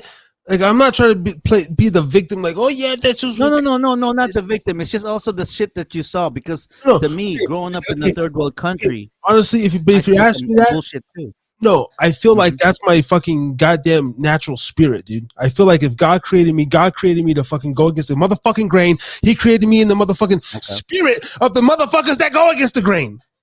I'm not supposed to go. I'm gonna die yelling, speaking against the shit. Okay. I'm not doing this. I'm not doing that. And I'll fucking stand on like certain shit.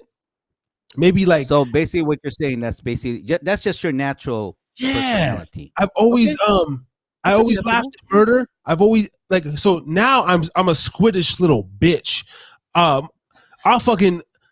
get ready to pass out when I'm bleeding too much or something. But when I was a kid, I fucking loved gore.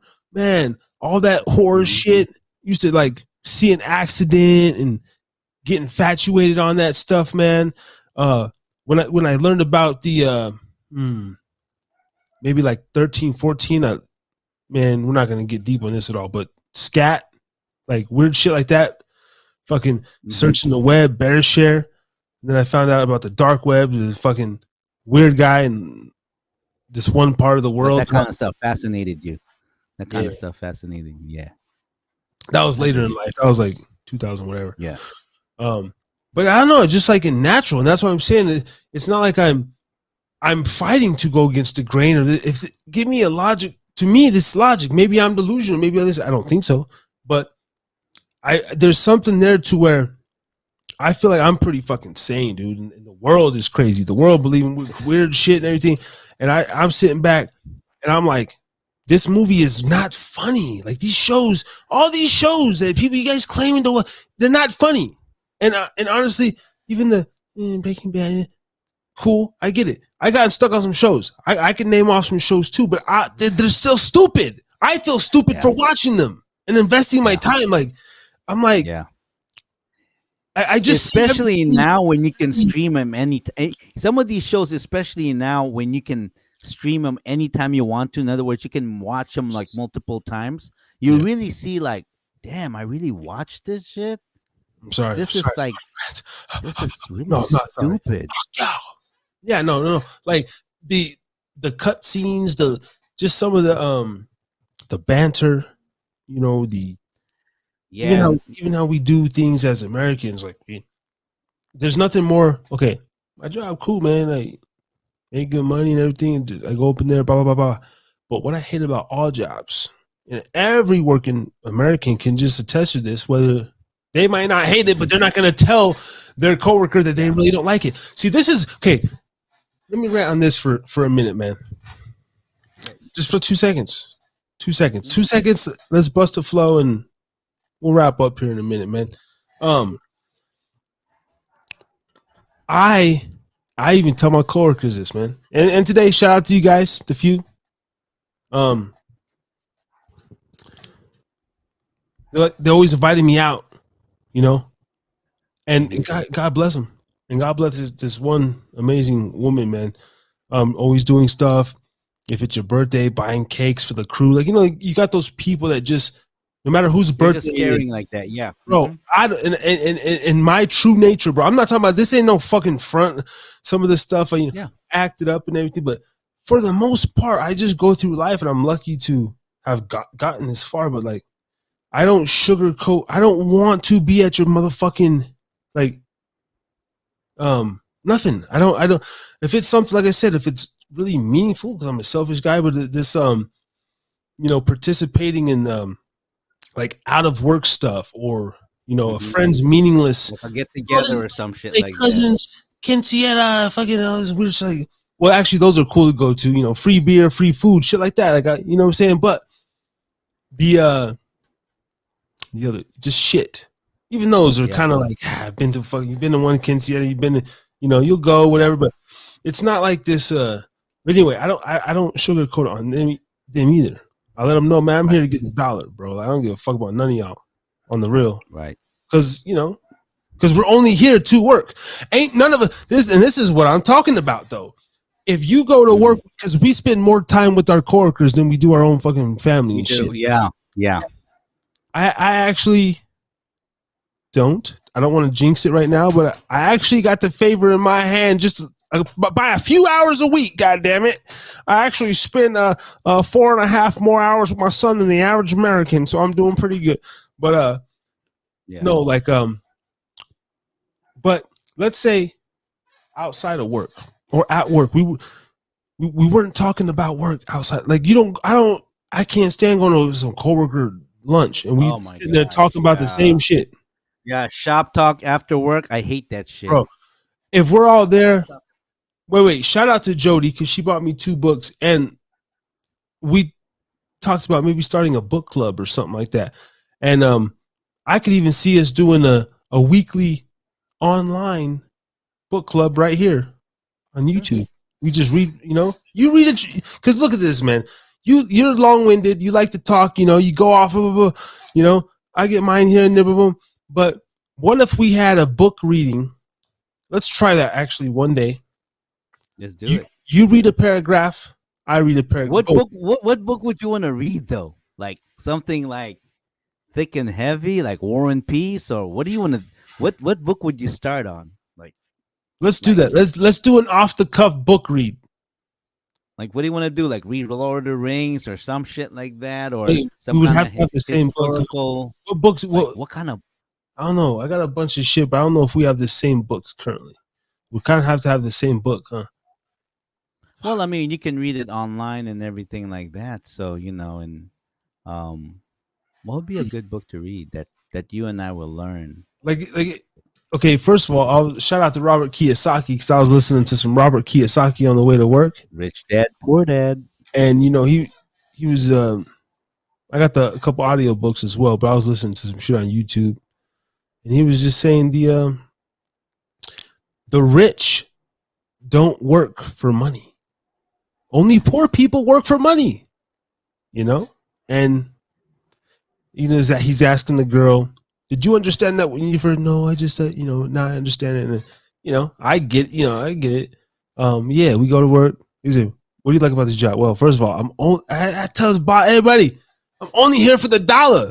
That's it. Right. You think I would be in this motherfucker? That's it. I never want to work. Like, my mind is always outside the box, even though nothing's really fucking paid off, but it's something, goddamn, something. I can relate to that, my friend.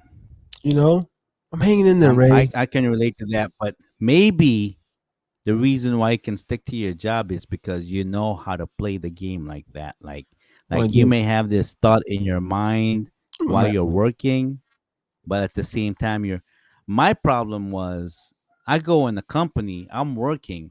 I would say after I learned everything, then your boy is like, here it is. Okay. Talking to everybody, trying to find out what is their natural talent. Yeah. Well, for me, that's my problem. So also I get fired. Yeah. And I've never, I hate that corporate, even though I work for I hate it too, man. Even though I work for a corporate company, like it's not, what I mean? It's loose. Like we do our own thing and we help each other out. We got a good crew. I like the people I work with, but I don't sugarcoat this stuff. As far as like, man, if we're meeting up to, because we all make good ass money, man. I'm talking about shit. Even if we started our own coworker fund. So when one of us wanted to take a day off, we could actually dip into the coworker fund. Hey man, give Jody $170 so she can call out. She make whatever. Give her 300, whatever. Like, you must have a cool ass manager, man. Man, it's not even the man. It's not. I mean, I got cool managers, but it's not a manager. It's not on one person. They probably pretty much leave you guys alone. Yeah, it's not. We're not managed. That's the thing too. Like, it's not. Bartend, man. Because you guys know what you're doing. I rant at work. I rant. I could. You get away with cursing, light cursing, shit like that, man. You just you riff with these motherfuckers. Yeah, absolutely. Bullshit. Sometimes I don't do enough of it because I just feed off energy. People come in, set their laptops off, everyone's staring at their fucking phone. My job is really easy. I don't have to talk to half these motherfuckers. And you can tell the customers that really want to talk because they kind of come in like dogs, like they don't be on their phones. And I just go up to them boom, boom, oh, hey. Boom. And then how I told you I do it, like I'll get the motherfucker sitting there working, I'll say some key words or, you doing okay in the drink, sir? Boom. Oh, yeah. Oh, I'm fine. And then like get something to mix in to where this dude start talking to him. Next thing you know, he's not working. And then over there, he takes off his glasses. Oh, and what I noticed is like everybody does want, even people that come in, I say, this guy was invested. He would have never stopped doing what he's doing if, this guy didn't start talking to him or if I didn't make this engagement. So sometimes I like my job because I got the power, man. Even like I do now. You're like a puppet master. You can be. Yeah. How you doing, beautiful? I see that glow. I see that glow. Would you like another one? Look at Yeah. you, man. Oh, Billy D. Williams. I know this Smooth. shit, Look at man. You know, you, you notice buddy. like I'll be all smooth. you know, or Smooth. You're you smooth just with it. hello, sir. Damn, that's a mighty fine watch. Oh, yeah, this is a whatever the shit. I don't even know watches, but I'll just say, you know, boom, and then, but then, not one of my coworkers. If I bring up, because one day I mentioned that, and shout out to you, Sandra. She all about fat. You know, she's always looking in the magazine. She's fly, and she come up. Oh, that's a Marcone X3, whatever the shit. Boom, start talking like. So I'm just like, thank you. Now I'm gonna go back here, check my phone, hit my boy Ray. She jabbed my customer up. Boom, go back out. He's cheesing, chilling. you know, and I kind of get those points like, even though I didn't really talk to the motherfucker, like they leave, like not feeling stiff and not feeling, just like. But there's something about different people approaching you. I love people watching, man. I could do it pretty much all day. People watch. People are freaking funny, and having your kind of like my wife works at a bar too, and she loves it. She loves all the character, sometimes the attitude that comes out of there, and and she works at a bar in Waikiki, and so it's. Yeah, I mean, I'm glad that she loves him. She's good at what she does. I'm pretty sure you're freaking amazing at what you do. But my thing is But- about Purchase your tracks today. I get money daily. As long as you pay me for my services at the end of the day, I'm straight. I'll do damn near anything. Number That's one. what- Number two, just I don't in any job, like I can't be just overmanaged, and I can't stress out. Like my rent can't depend on my quota, or like I can't have my supervisor calling me at 8:00 at night. Are you finished with that deposition or whatever the fuck, tomorrow we have the meeting with the Steinberger, I mean, if it's some big, I could see us doing some podcasts, our shit, Yeah. Hey Ray, we got the meeting for Warner Brothers in the morning. That's different, obviously, but you know what I'm saying? Like in this element, Yeah. No, I understand you. Like I can't stand a job where they're always just talking about like, oh well, my promotion. And I think that's more of a government state kind of job where that's your main core is like, oh yeah, I'm up for promotion and everything. I get it, but to me, I hate that shit, man. Because to me, I'm like, I like to think, like that's why this platform is so perfect for me, because you don't know what's gonna happen. Like even though you and I talked during the week and what are we gonna talk about this and that, and like tonight, like we do exactly what, maybe a portion of it, I gotta change but the title. Yeah, well, a little bit. but Yeah, did we actually like go according to what we planned to talk about today? actually, for this? yeah, we did. I mean, we did accomplish something. You did say, Ray, I'm gonna give you a little bit of time to talk about Talk Tea Shoot. We did that, but it just seems like at the moment, wherever we're here, Purchase your tracks today. it's just the conversation just becomes entertaining. Well, it's entertaining, and I could see even some people like, but that's just because we're new to this, man. We're gonna, like I said, everything's about getting tighter and better. Going into year 2, rants aren't as long. The little things are just cleared up. We're like, Yep. we're killing it, man. But So right now we got what, close to a little over 45 minutes left on the show. yeah, I mean, we don't have to do the whole 4 every damn. Yeah. No, we don't. It's up to you. Close it What out should here. we do next? I mean, we didn't play any tracks or nothing. I don't know. I don't know if we need to, man. Just shout out to whoever just came up in the building, man. We're keeping the traction tonight. 4 listeners. People have been consistent all night. Chino tapped in the comment section. That's what I would like to achieve too. Sometimes, man. If we don't have a guest on every week, it's like I want to be able to. I don't want I want to be able to sustain under anything. Like if you can't make it one night, I gotta know that I can formulate something at least for a couple hours. Boom. Or if we don't play no music, I think this was a hell of a show. I think so just too. the banter and you know, my points are, you know, my rants are kind of, you know, like I said, when I'm editing, even the in the, you know, kind of stutter, you know, the saying 15,000 fucking times. Trust me, I cringe. Nobody cringes worse than me, guys. When I hear It's myself, difficult. it is. However, whenever I, we do a show and I do a review of the overall show, and we talk about, because we're definitely really critical of ourselves, always trying to make everything perfected. But when I watch it, I'm just entertained, man. It's like time flies.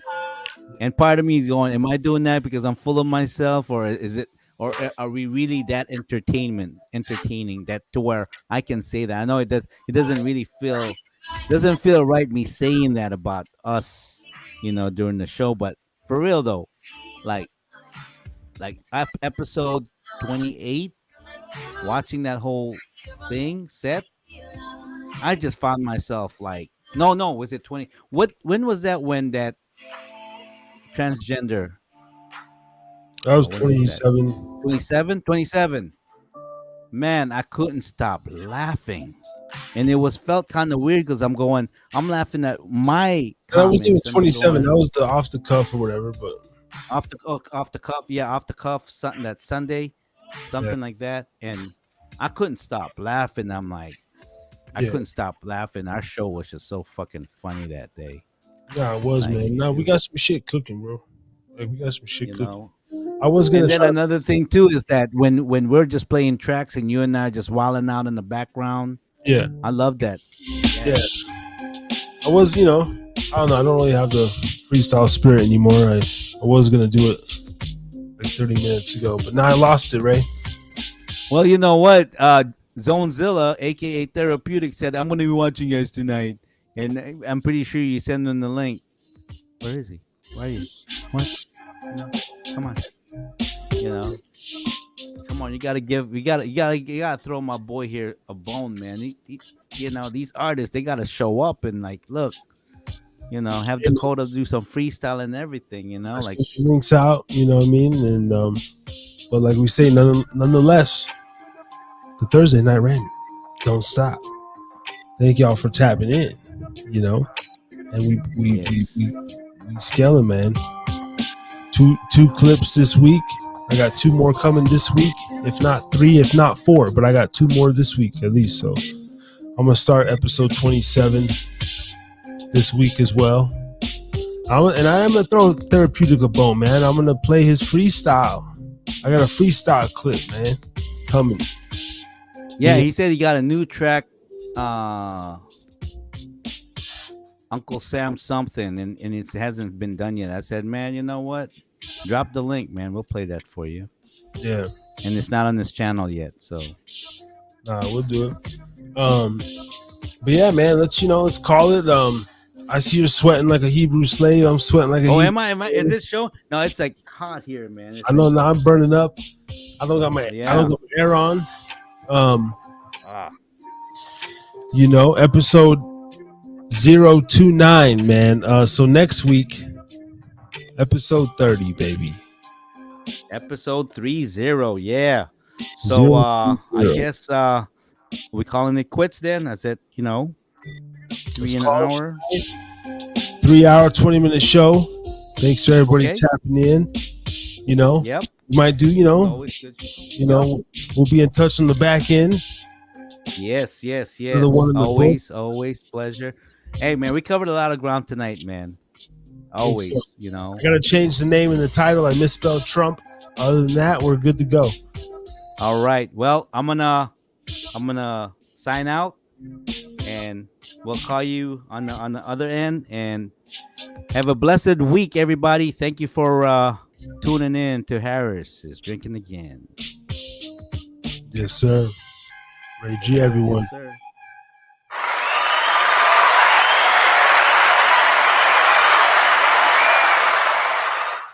Man. Coming through.